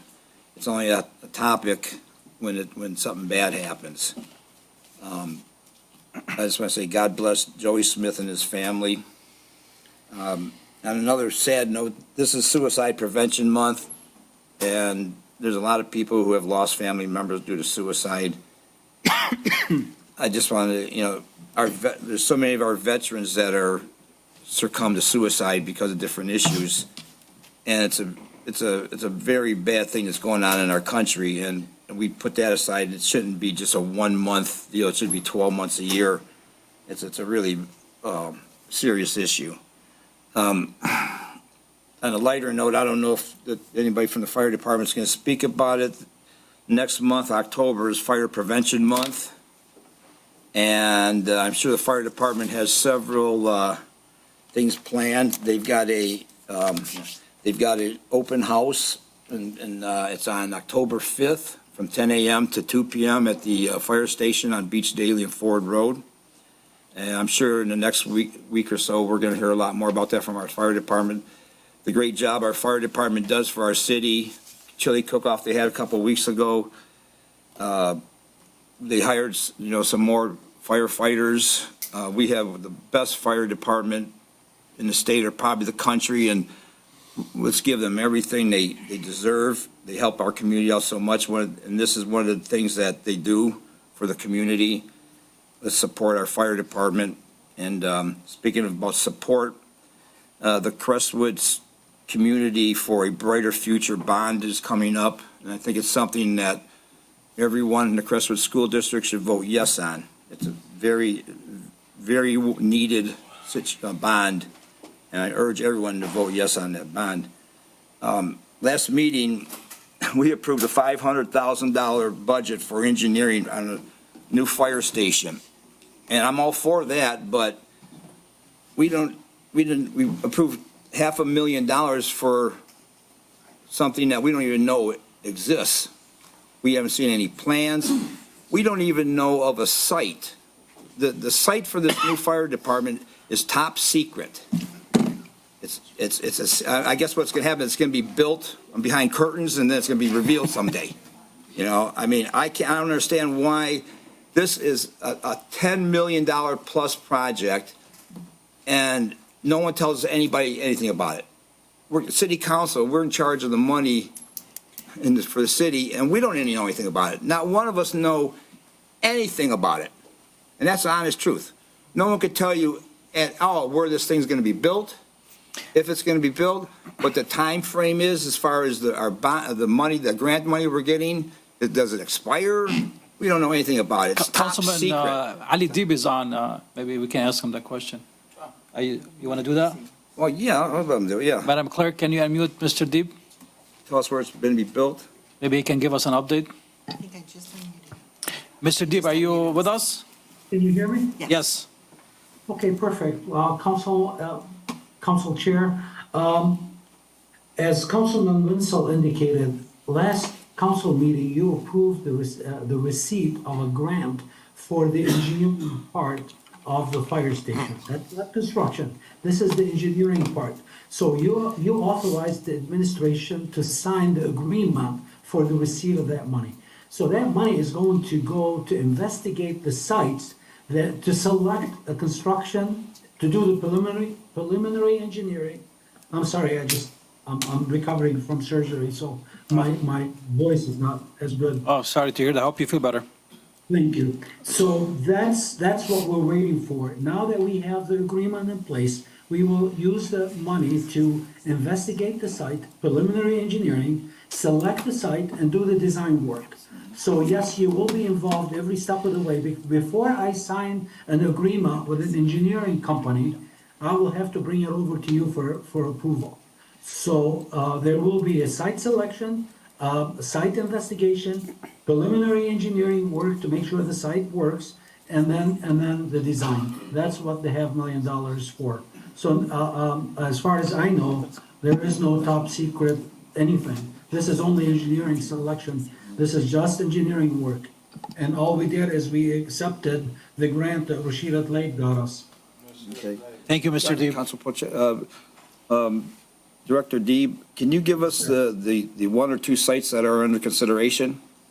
So working with the fire department, we narrowed down the area that will provide the proper response time for the fire station. So we're working with also, three sites actually were preliminary looked at. One was the site on Beach Daily across from, it's actually a property owned by the county of Wayne, that is across from the entrance, the maintenance entrance, just north of Warren Avenue on the east side, which is a property owned by Wayne County. Site two was the inside across the street, so inside the golf course in an area that is not needed for golf operation, but is level. Site three was Warren Avenue, just west of Beach Daily in the grass area outside the. So all three sites were they're still on a preliminary list.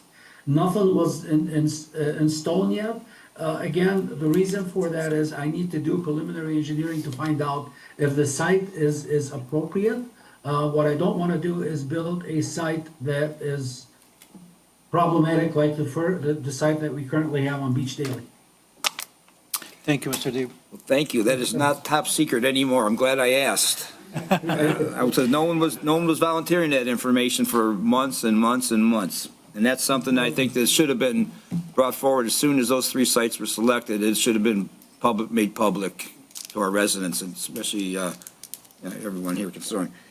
And can you give us an update where I've got you here? I didn't plan on talking about the roof repairs on the fire stations. Are they done? Are they finished?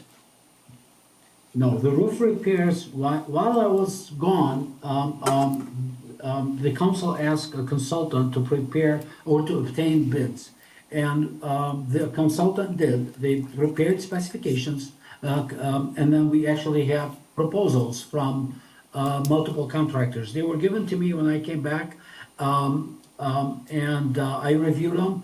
I believe the proposal or the specifications prepared is extensive. I do not recommend that we do what the consultant was asked to do. Basically, they were given, they were asked to prepare a full replacement, a full roof replacement, which is a 15-year bondable roof on a building that is, I expect to be out and demoed in less than 3. So spending close to $500,000 on a building that I need to demo in 3 years is not wise. I asked the consultant to turn over the paperwork. I reviewed the proposals. I like to present my own proposal, which is not a full-fledged roof replacement, but a watered-down version, a 3-year fix, as opposed to a 15-year bondable full replacement, deck replacement, and come back and demo the building. Thank you, Mr. Deeb. Councilman? I'm a little confused because like 3 months ago, it was brought to the city council for an emergency next day repairs. And that was gonna happen the next day, and here we are like 3 months later, and we don't even have a contractor yet. And once a contractor is selected, you know, material's gotta be ordered. I've been in the construction business for my whole life, and this is taking way too long. Our firefighters came here and they made a presentation how bad the situation was, the black mold, and you know, I didn't see it for myself. I just took it for granted. I heard that there were some situations that have been cleared up since then, but I mean, this was something when this firefighter came here, and he got everyone's emotions up so bad, and it was like all 7 of us sitting up here said, "Go, let's do this tomorrow." Yeah, and now it's like 3 months later. It's like, you know, what's going on? You know. Councilman Wenzel, as you recall, I didn't make that presentation. I know you didn't. I heard about it afterwards, but my consultant was asked by council to prepare a roof replacement specs and obtain prices, and they did. Again, I reviewed them. I don't recommend spending $500,000 or close to it to fully replace a roof on a building and then demo it in 2 to 3 years. I think that will be a huge waste of money. I can do a repair, a much less expensive repair that will guarantee roof leak not to happen in the next 2 to 3 years. We all know we have to replace the building. I mean, that's a given. So to spend $500,000 and put a 15-year roof on a building that is designed to be demoed is not good use of our money. That's correct. Thank you. Mr. Deeb, why don't you come to us at the next meeting with an emergency repair item that we can approve or look at the next meeting? A lot less expensive than the $300,000 to $500,000. Well, I know, because I know we got these bids or the specs designed or developed really quick for this a couple months ago. Yes, Councilman, they just use a typical roof replacement specs, and they brought in contractor. That's not their fault. The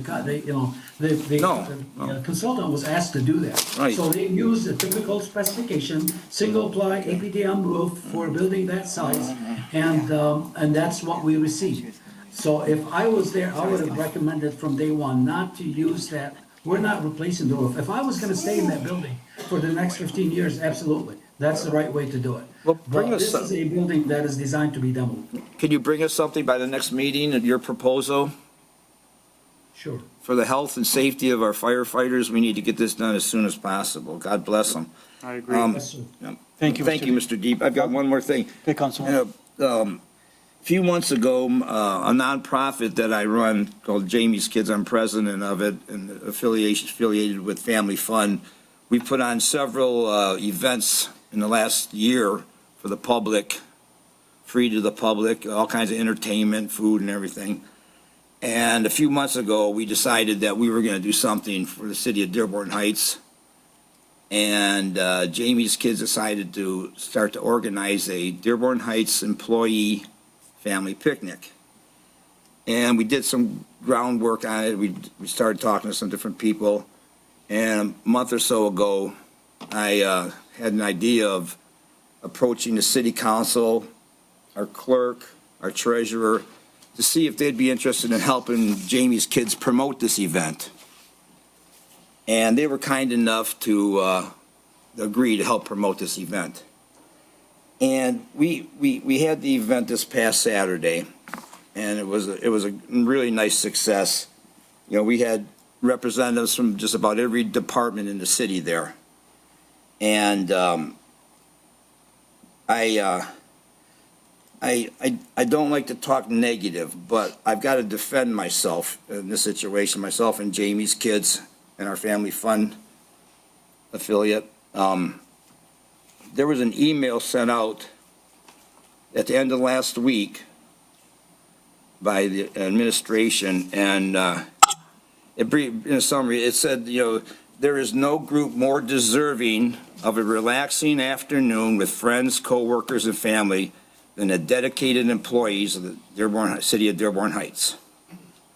And it went on and said a couple other things. It says, when members of my staff reached out to the organizers, there was not organizers, one organizer, this me.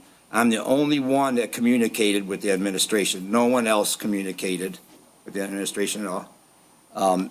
Any donations were sought after by myself, and at no time did I say the city of Dearborn Heights is sponsoring this. I said it was Jamie's kids. All the donations I've gotten were made out to Jamie's kids. And the administration continued in their email and said, when members of my staff reached out to the organizer to ask a few questions to document the necessary items, we were removed from all communications and no longer responded to. That is like a biggest lie. Yes. I've got a chain of emails and communications that I can document. This all started, I called the administration, and a member of the office there said, this is a great idea. We tried to do this last year, but we didn't have enough time or enough people to help out. We think it's a really good idea.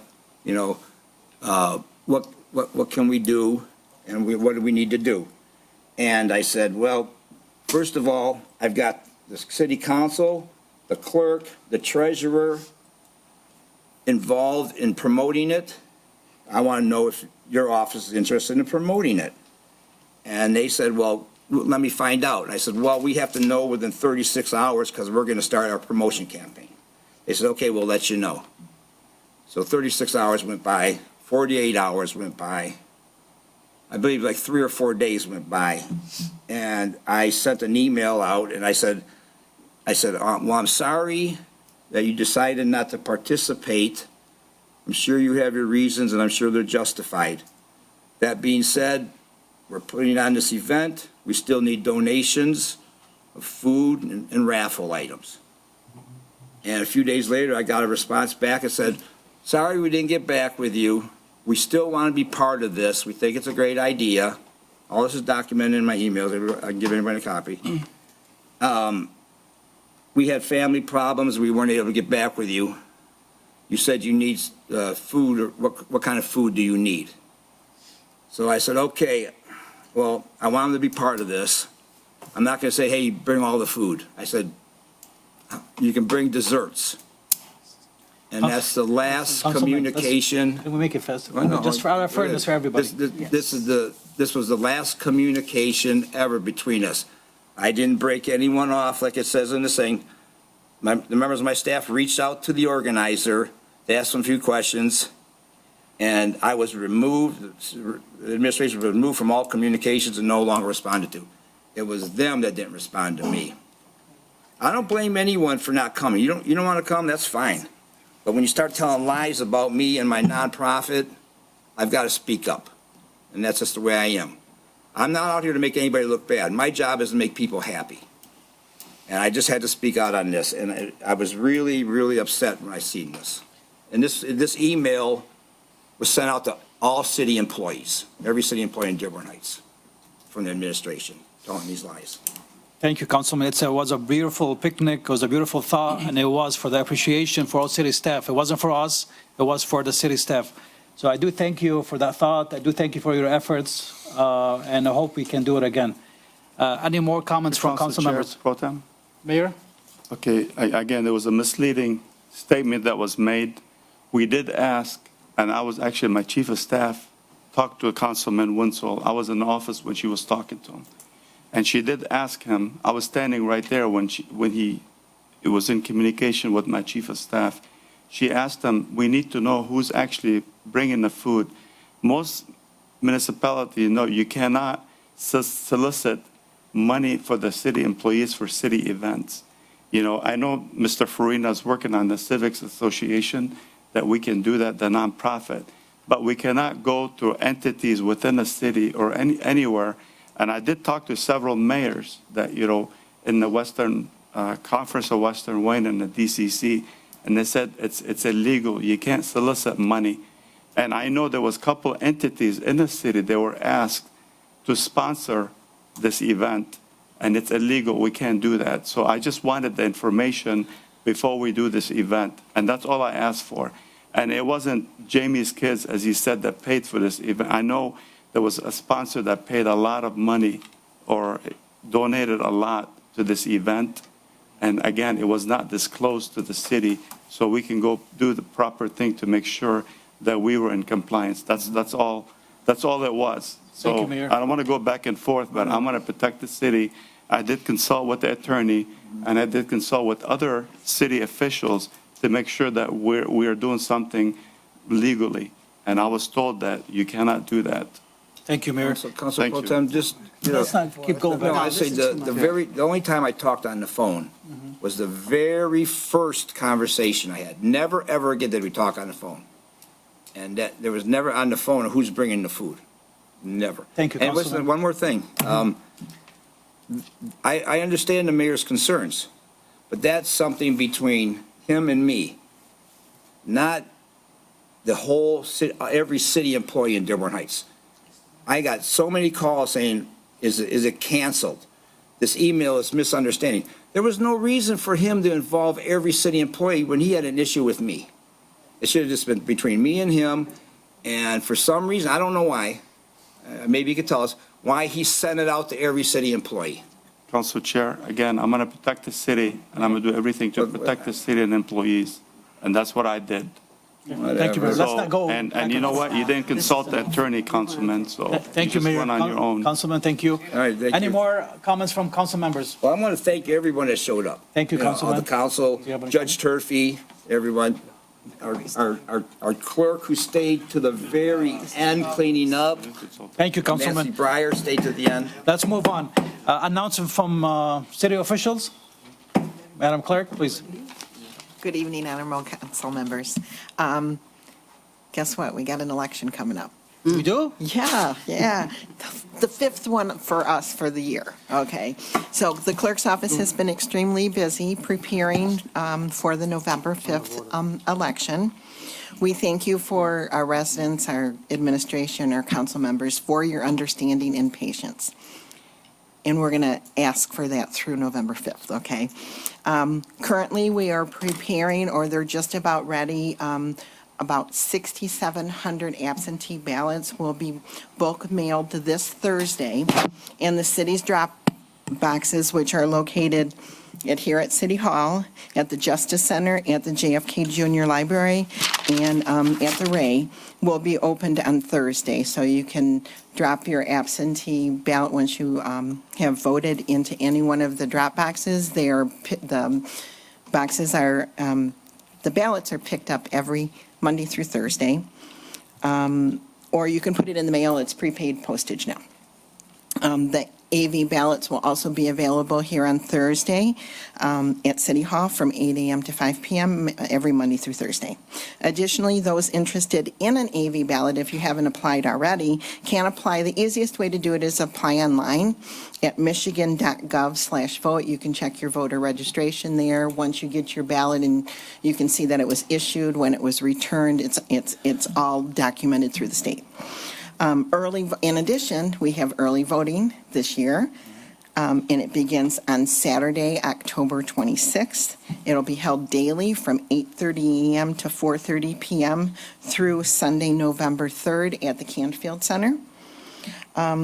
In addition, we had the League of Women Voters drop off some paper and federal information. It's at our counter. They will be dropping off the local information on Monday for the local candidates. And information is also available on their website, which is vote411.org. So get ready. Thank you, Madam Clerk. Thank you. As always, great job. Any more announcement from city officials? Yes, Council Chair. Go ahead. Pro Tem. We had a presentation to the Planning Commission on our short-term rental ordinance, Airbnbs. As Councilman Saab and Baidoon pointed out, we have about at least 304 short-term rentals, Airbnbs in the city of Dearborn Heights. And as one planning commissioner pointed out, we have two of the top children's hospitals in the country around our area. And sometimes people use these to be able to attend hospital visits and things like that. It passed the commission, so we'll be, once we get the minutes, we'll bring it towards the council. Thank you, Mr. Farina. Council Any more, Chair. Mayor? So I was in a meeting yesterday, actually, with DCC, and it's the Downriver Community Conference. They have a company called Stantec. They're actually trying to help us with the flooding issue at the Ecorse Creek. I know I spoke about that several months ago. So what they're doing right now, they're going through phases. You have the mile program that they're doing right now, trying to fix some of the issues with the creek. So tomorrow, somebody's presenting, so they have a PowerPoint to let the residents know what's actually going on and what the DCC and Stantec's doing. So they're from out of state. They're going to be here tomorrow at 6. They'll be at the Ecorse. We're going to be at the Ecorse Commission meeting. Yep. So the presentation at the Ecorse. 3356, yeah. It's going to be at the board, Beach Daily. room for, was it Westwood? Westwood Community School District's board office. So they have a PowerPoint 3335. presentation, and they're presenting something. I've already seen the presentation. It's amazing. So now they're going to present it to the commission, whoever wants to come tomorrow. And after that, they're going to actually roll it to the residents. They're going to do a town hall, like forum, try to get as many residents as possible from around the creek, just to let them know that what they're doing.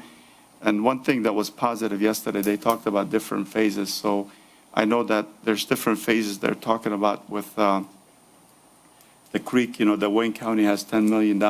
You know, they can't say they're dredging it. They're actually trying to clear some of the debris from the creek for the $10 million.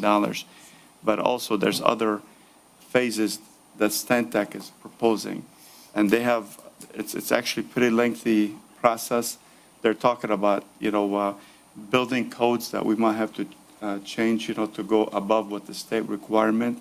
And the reason why is you can actually get more grant funding from the federal government. So if you have certain things, the federal government will give you more money. There's some communities that are getting millions of dollars in funding for water mitigation infrastructure because they have tighter building code requirements.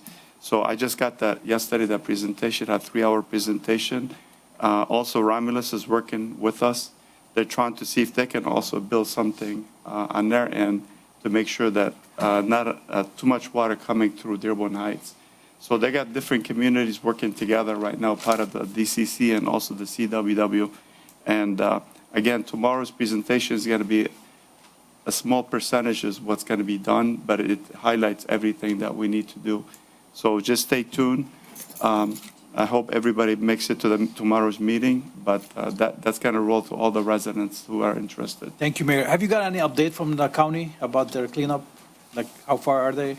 They didn't get to Dearborn Heights yet, did they? No, not yet. They actually met with a lot of residents, one-on-ones, and they did send cards to the residents who were affected. There's a lot of things that came into play. There's people that put fences up in the easement, so the county has to bring heavy equipment to clear some of the area. So they're working on a lot of details. So those fences have to come out, and they're trying to figure out if they do pull those fences out, you know, who's got to put the fences back up, even though it's built on a county easement. So this is some of the stuff that has to be worked out with the attorneys, ours and their attorneys. Thank you, Mayor. To go further on that, the time is 6 o'clock tomorrow night at 3335 South Beach Daily. We have, the mayor's been working on it, Ali Deeb has been working on it frantically, and myself, and I understand his name, the guy from, From where? Annapolis South, the House of Representatives, he will be there as well. Tanadar. Okay. And he's coming. We have people from a Congress. lot of groups that will be representing there. And the presentation we expect to see tomorrow night should be an hour-long PowerPoint. And as I said, a lot of people are involved in this. Stantec is one of the ones that the mayor has been working with. And we hope to see some people show up, I hope so. and they will tell us about that 1 mile process that they hope to do here in Dearborn Heights. And to continue with the problem with the people waiting to have their yards done, apparently it's not in the title work, but there are easements at the back of all the properties of at least 221 residents in Dearborn Heights that they can come in and your fences have to come down, your sheds. They may not be put back by them. I think the group the River Detroit group, they want to furnish seed afterward, Friends of the Detroit River. So all of those things will be discussed tomorrow night, and we'd hope to see you people there with other questions. Thank you, Councilwoman. Any more comments from, announcement from city officials? I got a question for the mayor. The $10 million project, how far along is it? And is there any money left where it's going to reach Dearborn Heights? Well, I can answer that question, Councilman. The county came here, gave a presentation. Yeah. But they just said they have an issue with the fences, because if they take the fences down. Well, okay, well, that's not answering my question. How far along are they, and is there going to be money left for Dearborn Heights? We don't know. Well, that's. I mean, that's Mayor? $1 million question, because again, we have to figure out how many sheds we're taking down, how many fences we're taking down, and the county is updating us as they get the information. What I'm asking is. I think Ali Deeb has his What hand I'm up. asking is, there's $10 million. Where are they now? And of that 10 million, is there going to be any money left when they get to Dearborn Heights? I don't care about the fences and everything. Is there going to be money left when they get across Southfield from Allen Park into Dearborn Heights? Is there going to be any money left? Mayor, do you have an answer? Well, they did come here present. I don't know if you were here, Councilman. I was. Most council members were here. I was they here, did give not most of them, just a few. Whoever was here, they actually got the word. So they said they're going to get to most of Dearborn Heights, but they haven't gone out for bid for the Dearborn Heights side. So, Can I, Mr. Deeb, go ahead. Yes, again, I apologize for my voice, but the last meeting we had with Wayne County, the reaches for Dearborn Heights are tentatively now scheduled for early winter or late fall or early spring. So the question about money, yes, there is money. It's the delay in the last reaches. So this is the last update I received. So if you don't get that early late in this fall, it will start early spring. To make sure that the mayor indicated that we're working with the funding we're seeking. Our current administration is looking for multiple grant funding for the issue of flood mitigation. So the friends from FDR and Downriver Council are looking at infrastructure resilience funding, which is something that we haven't approached, again, because of issues that we have in the city. So we're asking any and every possible funding source to assist. So a couple of meetings ago, the council approved that 1 mile stretch that we're working on, and that mile is currently coordinated with the FEMA update. So we're coordinating that with the latest FEMA flood mitigation area. So if you recall, these things are constantly updated based on the latest weather and the latest data that FEMA obtained. And then so the last update, which I haven't received so far, is saying that the flood area is actually on the Ecorse Creek shifted from the west telegraph to east telegraph. So that's why it was selected, that 1 mile stretch that goes from Telegraph West. So we're currently working with all these agencies to make sure of two things. One, no duplications of efforts, and then two, every possible funding source is touched, so we can reduce the cost to our city. Thank you, Mr. Deep. Thank you very much. I guess we're going to move on now to public comment. Yes. You have 3 minutes. Please state your name and your address. Asana, you in Dearborn. You guys make this like a study session when you guys want to speak 2 words. You guys should speak only for 2-3 minutes. This is ridiculous. I'm sitting here waiting all day. You guys should speak 2 public comments like Dearborn. In the beginning and at the end. This is crazy. And agenda items, you guys put 3 minutes. 3 minutes for what? You're supposed to, every agenda item, somebody wants to speak about it, they can come speak about it. Don't silence the people. That's the problem. IB Electric, did you guys get the email? For them, what's it called today? There was an email sent to you guys, I have it. I was in the email, and you guys were in the email. Are you guys gonna pay the guy $7,000? Please, just finish your question, finish everything. I'm just asking. We can Right? answer. I want to answer him. I'm sorry. Councilman, no. Please finish your statement. No, Finish your sir, 3 minutes. I want to answer. I can get a question. I'm not going back and forth. Please finish your statement. Go back and forth. You're going to tell me how to speak? You're going to tell me what to do? It's public comment. It's public comment. He wants to answer the question. You can't silence somebody to answer the question. After you're done, he can answer. Okay, I'm going to sit here. What's it called? Suspend my time. Suspend the rules, put the motion on the floor, and take roll call. I want to speak to Mr. Saab. Does anybody want to suspend the rules? No. You're just making it like, what's it called? You're just running the show thinking that you want to silence people, this and that and the other.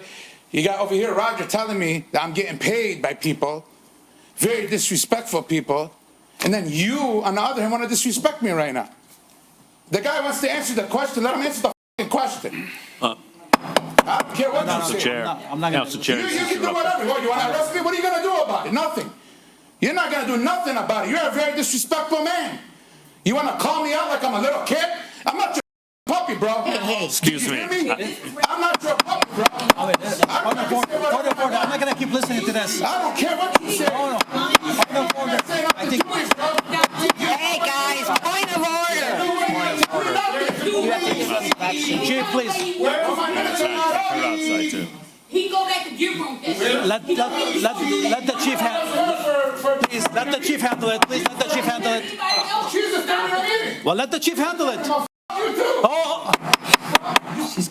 Where's the police chief? Had me arrested for getting into it with the mayor's secretary a bit ago. Please, point of order, please. Nothing from the audience, please. Hey guys, time. One meeting, please stop. Please state your name. One meeting. And your address.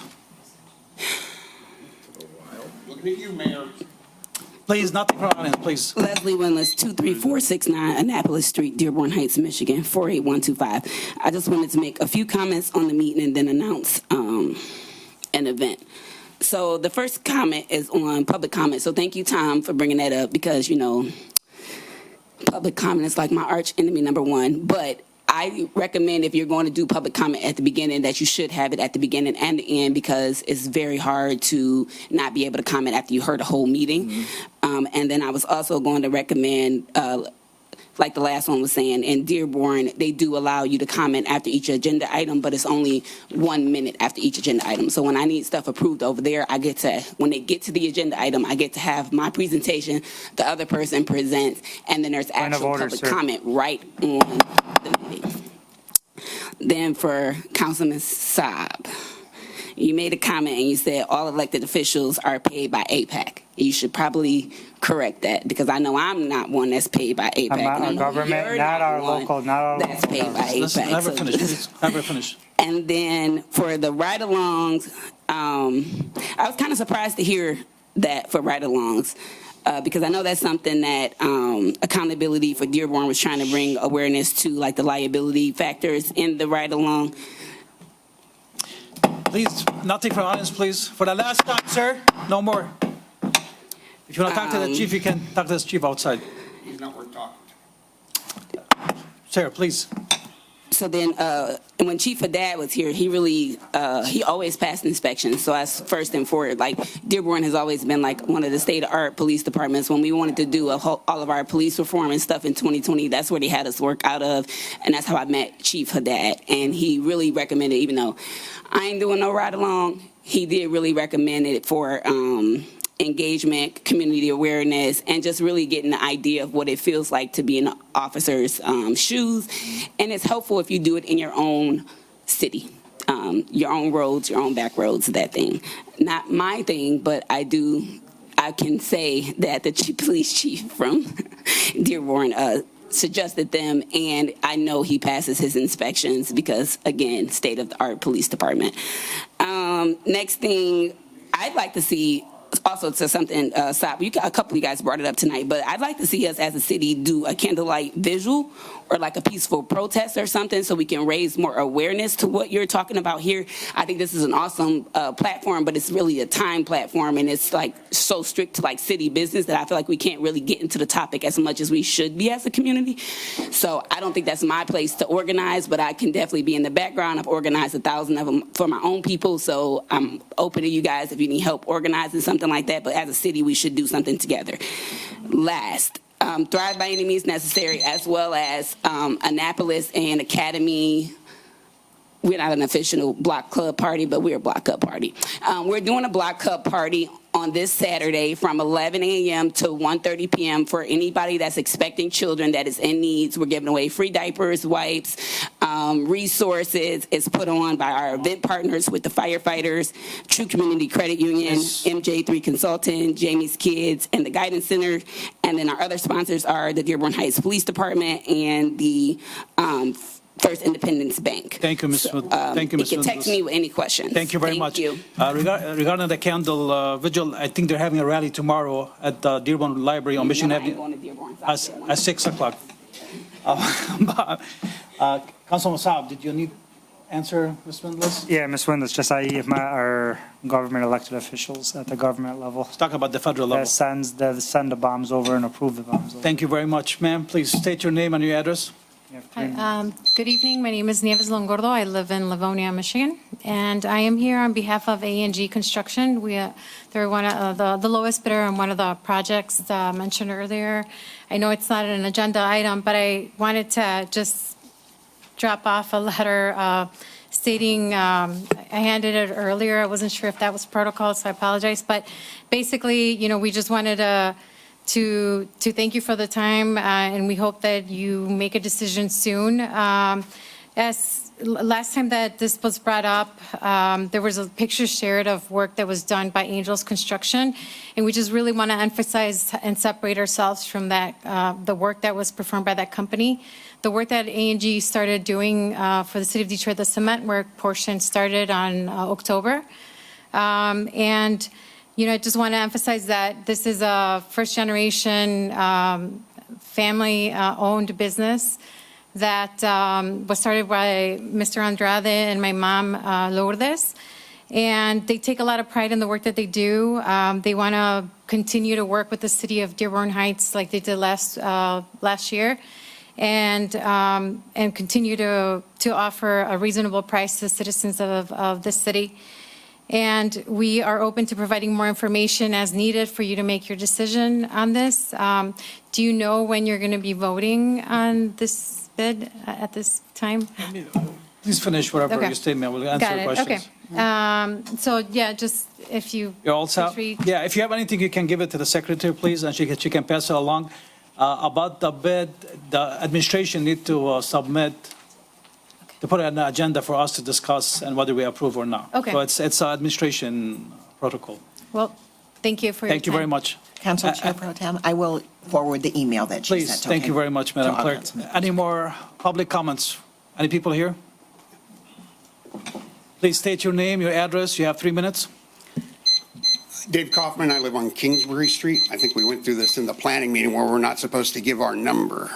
Yeah, just the street. Yeah. Thank you, sir. So the first thing I wanted to bring up is that we are still even after the discussion at the planning meeting last week, we still got people from Rosenau running up and down the road. I have talked to the police department to no avail, none, over the last 7 years. I've talked, until I'm blue in the face. And so what I'm left with as a law professor is that this law professor is going to go talk to the law professor that's the Secretary of State. And I'm going to have a talk with Jocelyn Benson, and I'm going to ask her to take his dealer license away. And I'm going to ask her what administrative stuff I need to go through with her department to ensure that happens. Because Rosenau is constantly, they don't care. I got told by Rosenau, that I was a liberal San Franciscan and he was a Trumpist. Well, if that's the way we're going to play it, fair enough. I am a liberal San Franciscan. I'm a San Francisco native. And so if someone wants to tar this gay San Francisco native with that, let's have a go. And I am waiting for this heart transplant. I got a lot of time on my hands, and they've done me off. So, when Rosenau's, I'd like everybody to just remember this, when Rosenau's city license comes back up. I'm also going to be approaching the city so we can do some things on that street, like adding a stop sign at the corner of Midway and Kingsbury, so everyone has to stop all 4 ways. Now, I was promised by the 2 police officers that we were going to have more patrols on that street. Now, waiting for this heart transplant, I'm pretty much home 23 hours, 24 hours a day. I haven't seen any increased patrols. I'm still seeing the same problems on the street. And so I consider that non-responsive from the police department. Now, I'm going to speak about Gaza because I deal with a lot of international stuff and have. My background's in international water law, and if the mayor knew anything at all, he'd know that he's got one of the top international water people in the country here, but doesn't want to avail himself of someone like me with the water issues that are going down in the south part of the city. I don't know what's going on between council and the mayor, but I do know this. I retired as a judge from Seattle, and so I read the Seattle Times with some regularity. And in there was an article about a week ago, which I reported and had reposted to the Dearborn Heights Concerns page, that of the COVID money, of which there were tens of millions, only 80,000 had been obligated. Okay. Sorry, 20 more seconds, please finish your statement. Only 80,000 have been obligated out of tens of millions. And if the city doesn't have that money obligated by December 31st of this year, it loses all the money. So my question for the mayor is, where are all the projects dealing with $30 million worth of COVID money, which the city of Dearborn Heights is going to lose 15, 20 million back? Thank you, sir. I'm sorry, your time is up. It's not done by then. Thank you very much. That is going to, I'm going to sue the city on that. Thank you, sir. Mayor, do you have would like to answer? No? It's already committed, so I don't know what he's talking about. Yeah, there's an article. No more, sir. No more. Thank you very much. Any more public comments? Please state your name, your address. You have 3 minutes. Good evening again, Zuhair Abdelhaq, Dearborn Heights. I just want to talk about our police department. Just for the record, since I was on the council, this council have passed the largest ever in the history of the city of Dearborn Heights police and fire budget. They have given the highest increase in salaries and benefit for the first time, the largest ever in the city of Dearborn Heights. So thank you for taking care of police department and our fire department, because they are the protector of our lives and safety in this city. I don't have anything against Mr. Swope. Actually, I like him very much, and I just hope he likes me too. My advice to him as a chief is to put the politics on the side and to remember that his boss is the people of the city of Dearborn Heights, not the mayor, not the council, not anybody. And his obligation is to us, the residents, and our safety comes before anything. And he should work with everybody in the city, including the city council, even if there are issues. He should be the one who takes the first step and show courtesy to the elected officials and try to work with them. You have to work with people in order to accomplish things. You cannot be general and everybody is soldiers. You have to extend your hands to everybody. And this is my little advice. I hope you take it to heart. As far as AB Electric, Mr. Aoun was asking, who authorized the $7,000 extra work on the police department and the Justice Center? Anybody knows who authorized Just that? finish your statement, sir, and we'll have your answers. This is my statement. I just want to Also- know who authorized it and why the work didn't stop at the very beginning when we found out that there is no work order. Why we let somebody out of nowhere without inspecting him, checking his background or doing anything, enter areas inside the police department, which the chief of police consider restricted and, there are some information or some safety issues. Who authorized it and why it didn't stop and why we're not paying this guy? If you can explain this to the public so we put it to rest once and for all. All set, sir? Yes. Well, I know we did ask for the investigation from the mayor. I think we received an email today. Was that the investigation? They have a chance to look at it. So I guess it was received by all council this late afternoon, so I guess they're going to look at it. And, after that, probably they'll make a decision, hopefully by next meeting. Okay. Just for the record, IB Electric is a very honorable company and the owner is a very honorable person. I hope this get resolved because some people lost their jobs because of this. Thank you, sir. Council, Court time, I just got to answer this quickly. I'm sorry. It's Mr. Zohair. To get to your process, the $7,000 was approved by the director in the police department without council's consent. That's why the money was. I would object. Objection. That's not a true Council Chair, that's That is a a true misstatement. statement. That and meeting I would was object. Please, one Correct. Thank you. Okay. Thank you, that's it. Let's move on. Any more, ma'am? Please, go ahead.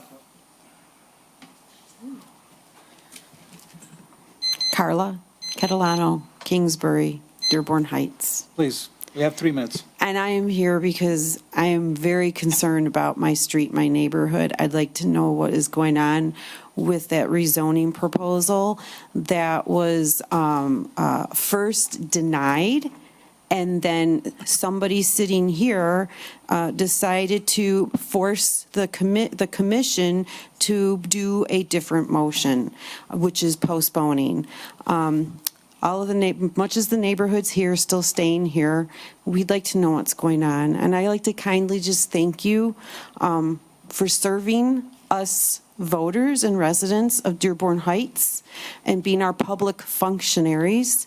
And I just like to kindly remind you that you are de jure officers occupying a de jure office, and you represent us. So please tell us what's going on with our neighborhood. I'm sorry, are you talking about the proposed for the apartment The rezoning? rezoning proposal. For that, I believe Planning was denied. Commission, it was denied last meeting. Well, we were told it was going to. No. No, that was the Airbnb. No, well, it was denied. For the apartment, it was denied that meeting. I was here. The signs are still up.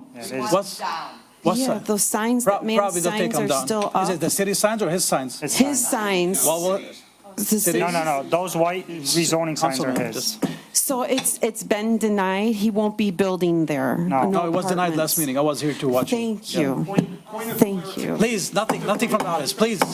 Because Please, sir. we were told that it had to be postponed and it was going to go before the city council. No, they said if it's approved, it goes in front of council. But it was denied, so it dies right there. We were told it was postponed. Yeah, Alyssa. Okay, well, please, no more from the audience, please. Just finish your- Alyssa, the city, or the commission, the planning commission's attorney, she said to the people up here that you need to postpone this. It was an option. Councilman, It was- please, let her finish. Let her finish. I'm not going to say it again. We were very Please finish. confused after leaving that. And after seeing behavior here tonight, I'm wondering, I know why I'm confused. But yeah, we don't know what happened with that. Please, can you please clarify this for us? Are you all set? I am. Chair. Thank you very much. Well, this is the council meeting where you were at the planning commission, different people. Right. But to answer your question, Roger? Council Chair Pro Tem, I think the minutes will be ready, so you'll be able to see the vote and the decision. It should be ready this week.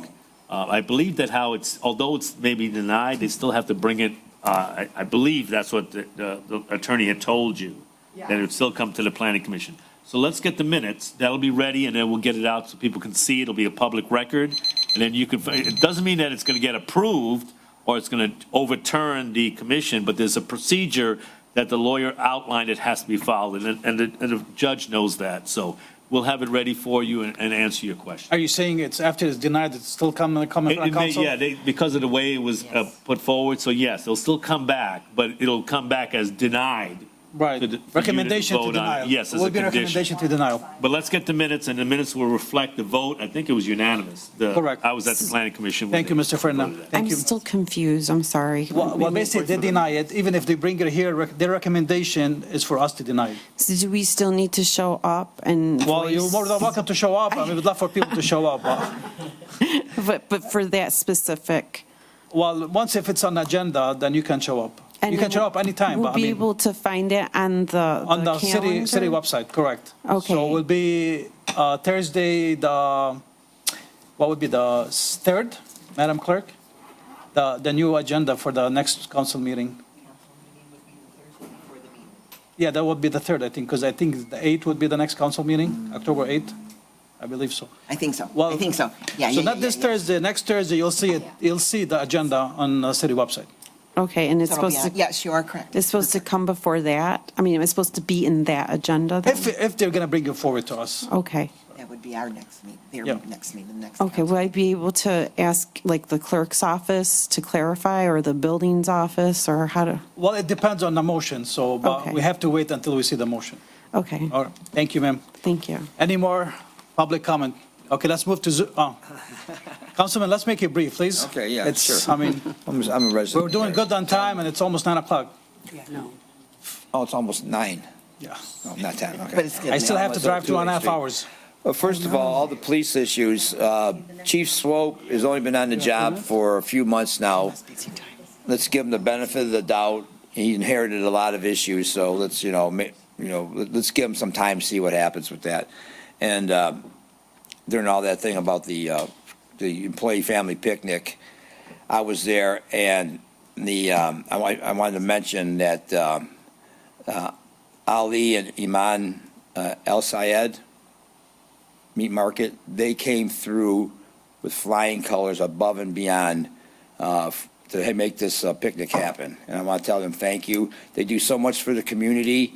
They do stuff for communities all around the area and a lot of things in Dearborn Heights. And very rarely do you see anybody from the city of Dearborn Heights or organizations thanking them. And I'm starting to do it right now. Thank you so much for everything you do. Thank you, sir. Council Chair, may I address, just to the question that was raised? Okay, go ahead. I believe the Planning Commission is recommending denial on the rezoning, but the site plan review is postponed pending our council's decision. Okay. So if the zoning is denied, so what's the plan review for? The site plan, and once you vote on it, then the site plan will be denied also. Okay. So it'll be that. Okay, let's move to Zoom. Madam Clerk. Okay, we have an iPhone. Okay, please state your name, your address. You have 3 minutes. There we go. Good afternoon. Good afternoon. Good evening. Good evening. This is Mr. Jamal. I am the director of the Community and Economic Development Department.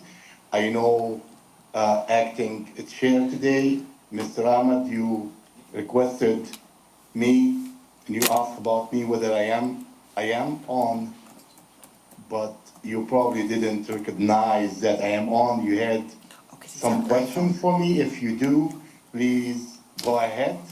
I don't know, anybody have questions? I had an item on the agenda, it's approved, thank you. Thank you, sir. We will have $1 million. Do you have any question? No. I don't think we have, no, I don't think we have any question. Thank you for the great job you do, Director. Thank you, yes. You have a, All set? all set. Have a nice evening. Thank you. For approving my resolution. Thank you. Let's move on, Madam Clerk. Please state your name, your address. You have 3 minutes. Good evening again. Good evening. Parish, Grinley Park Street, Dearborn Heights. I wasn't going to say this, but this got so late. Stop filibustering. All it's doing is making us have to wait longer and longer. Please stop. It's very frustrating. One of the things I want to talk about was I wanted to ask the chair or council chair pro tem. I want to ask the clerk what the current procedure is for license renewals, business license renewals. And I know she's going to answer that at the end, but I can answer that it does not include the ordinance department.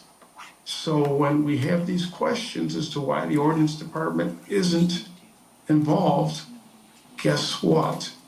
Because you haven't made a resolution or an ordinance to include them. So you're blaming them for something that you haven't done.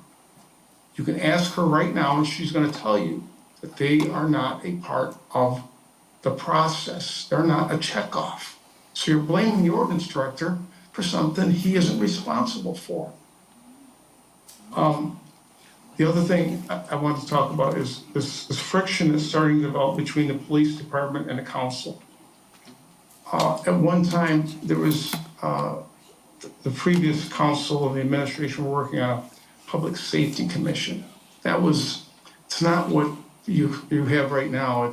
It was a group that was supposed to be set up of residents who kind of were liaison with the police and the fire department, who kind of builds a kind of a bridge so that residents who have questions or concerns, they could work more closely with the police and fire department. That idea kind of got shot down. And there clearly is a gap between what is believed and what actually is. And I think something like that could be helpful. It got shot down before for whatever reason it got shot down for. Maybe you can work together and make that happen. I don't know what's going on, but clearly there's a disconnect. And hopefully you all can work on getting that disconnect brought back together again. Thank you very much. And please consider stopping this filibustering. Let us talk. That's what we're here for. Thank you. Thank you, sir. Have a nice evening. Just to answer your first question, we're not blaming the ordinance department. We know that that's not their job right now. But like I said, Councilman Saab, he did bring that resolution in, and we're just working on legalities, how to implement the ordinance department with the renewal of licenses. Madam Clerk, let's move on. Please state your name, address. You have 3 minutes. Can you hear me? Yes. Okay, Nicole Buckman, Academy Street, Dearborn Heights. I'm also an employee.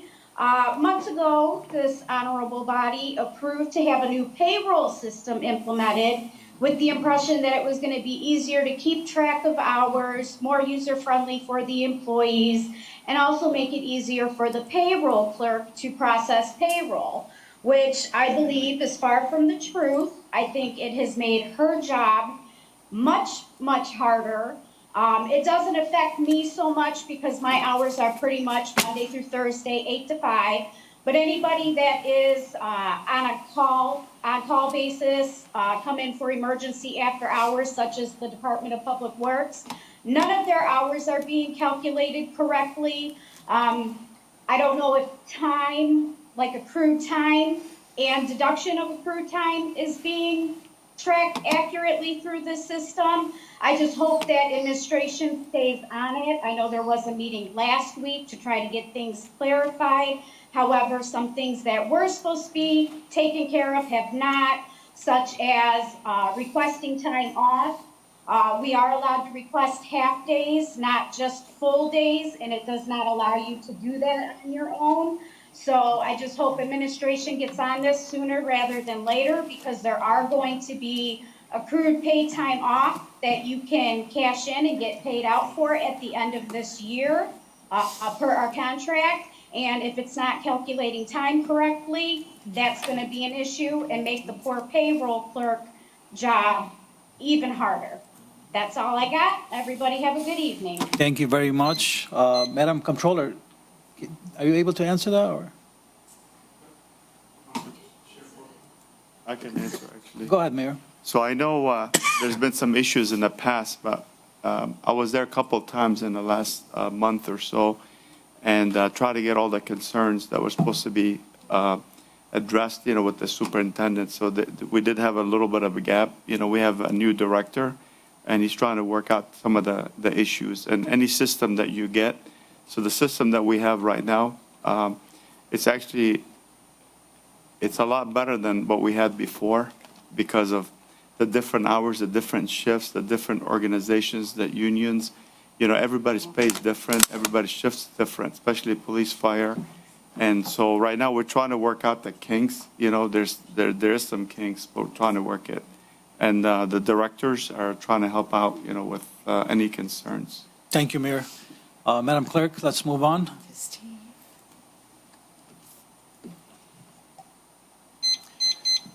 Please state your name, address. You have 3 minutes. Yes, Steve Vale, East Pleasant Ridge Street, Dearborn Heights. My comments have to deal mostly with the inefficiencies that I see from council meeting to council meeting in discussing of issues.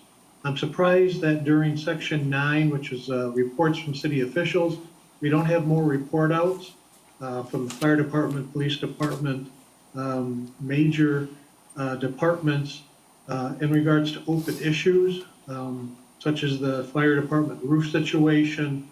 I know months ago, we talked about traffic cameras and an increase for that. Where do we sit with that? Personally, I feel that a lot of this could be easily rectified by having proper process and procedures in place within your departments. Again, this comment's probably more geared towards the administration. It amazes me in regards to this license renewal and license approval that we've gone through the same thing month after month in regards to, is it gone through a proper process and procedure or checklist as to whether these businesses coming up for renewal should be renewed. Simply put, the department should be responsible for this activity. There should be a checklist. They know what's coming up on the agenda. You should all on the council receive a note as to whether it's been approved or not. If they've met the requirements of the city for a license renewal. If they have, then you approve it. You go on to the next item. The amount of time that is wasted by this council trying to discuss whether something should be renewed or not renewed, to me is ridiculous and very ineffective for the peoples here trying to view how city government works. I don't believe city council should be responsible for going out and reviewing these places. It should be coming from a department who should tell you whether or not it is approved and meets the requirements or not. And then basically, if you on your own want to go out and visit the place, fine. But it should not go, well, we can't make a decision because I haven't seen it. There needs to be better process procedures. I've spent over 30 years doing process audits in the automotive industry. I think 90% plus of your issues could be handled if there were the proper process procedures, including requesting additional funds for budgets. I just get the feeling that nobody knows what they should be doing within the city to get certain things done in a very expedited manner. It's, this microcosm of a government, I'm sorry, just doesn't seem to work for me as being a resident of the city of Dearborn Heights. That's all I have to say. Thank you very much. Thank you very much, Chair, for your comment. Let me tell you, all the businesses approved today, they did meet all the requirements needed by the city. I believe Councilman Wenzel is asking for more, which we're trying to work on to add more requirements by the ordinance department before we approve any business. Madam Clerk, can we move on, please? Please state your name, address. You have 3 minutes. Hi, this is Sue Kaminsky, Amboy Street, Dearborn Heights. First off, regarding the situation in Lebanon, it's tragic, it's horrible. I don't think our government should be funding this, and my condolences to everybody personally affected. It's just awful. Regarding the police department, I, as a citizen, took offense to what our police chief said today, because unless there is something I have missed at a council meeting, this council has never refused the police department anything that has been brought forth, whether it's in budget or a budget amendment. And I know for a fact that this council would certainly embrace getting our police force back to where it needs to be, as long as the police officers were hired appropriately. The only thing this council has objected to is the illegal, Roger, please don't interrupt, the illegal hiring of the directors. That's all regarding the police department. The police did come out to my neighborhood and they effectively arrested some kids trying to get into cars. I appreciate it. I think our officers are wonderful and they do a great job. Regarding the fire station, I have concerns based on what the firemen themselves presented, that our firemen are being exposed to mold and the city could be at risk for future lawsuits for health issues to the mold. And I am really upset that our firemen are still residing there under those conditions while it's still raining and water's getting in and the roof hasn't been fixed and we haven't done a mold abatement. Additionally, there's an open house at the fire station coming up, and I have concerns as to the viability of the station and if our citizens are going to be at any kind of risk or exposure and whether or not that should even be happening. I have respiratory issues and some serious lung issues. I know I will not go because I will not expose myself to that. That's it. Thank you. Thank you very much. Madam Clerk, do we have any more comments? No comments? Okay. Do I have a Motion to adjourn. Second. Motion by Councilman Saab, seconded by Councilwoman Breyer. Meeting is adjourned at 8:52. Thank you, everyone. Have a nice evening. All in favor? Yes. Aye. Any Aye. opposed? Motion passes.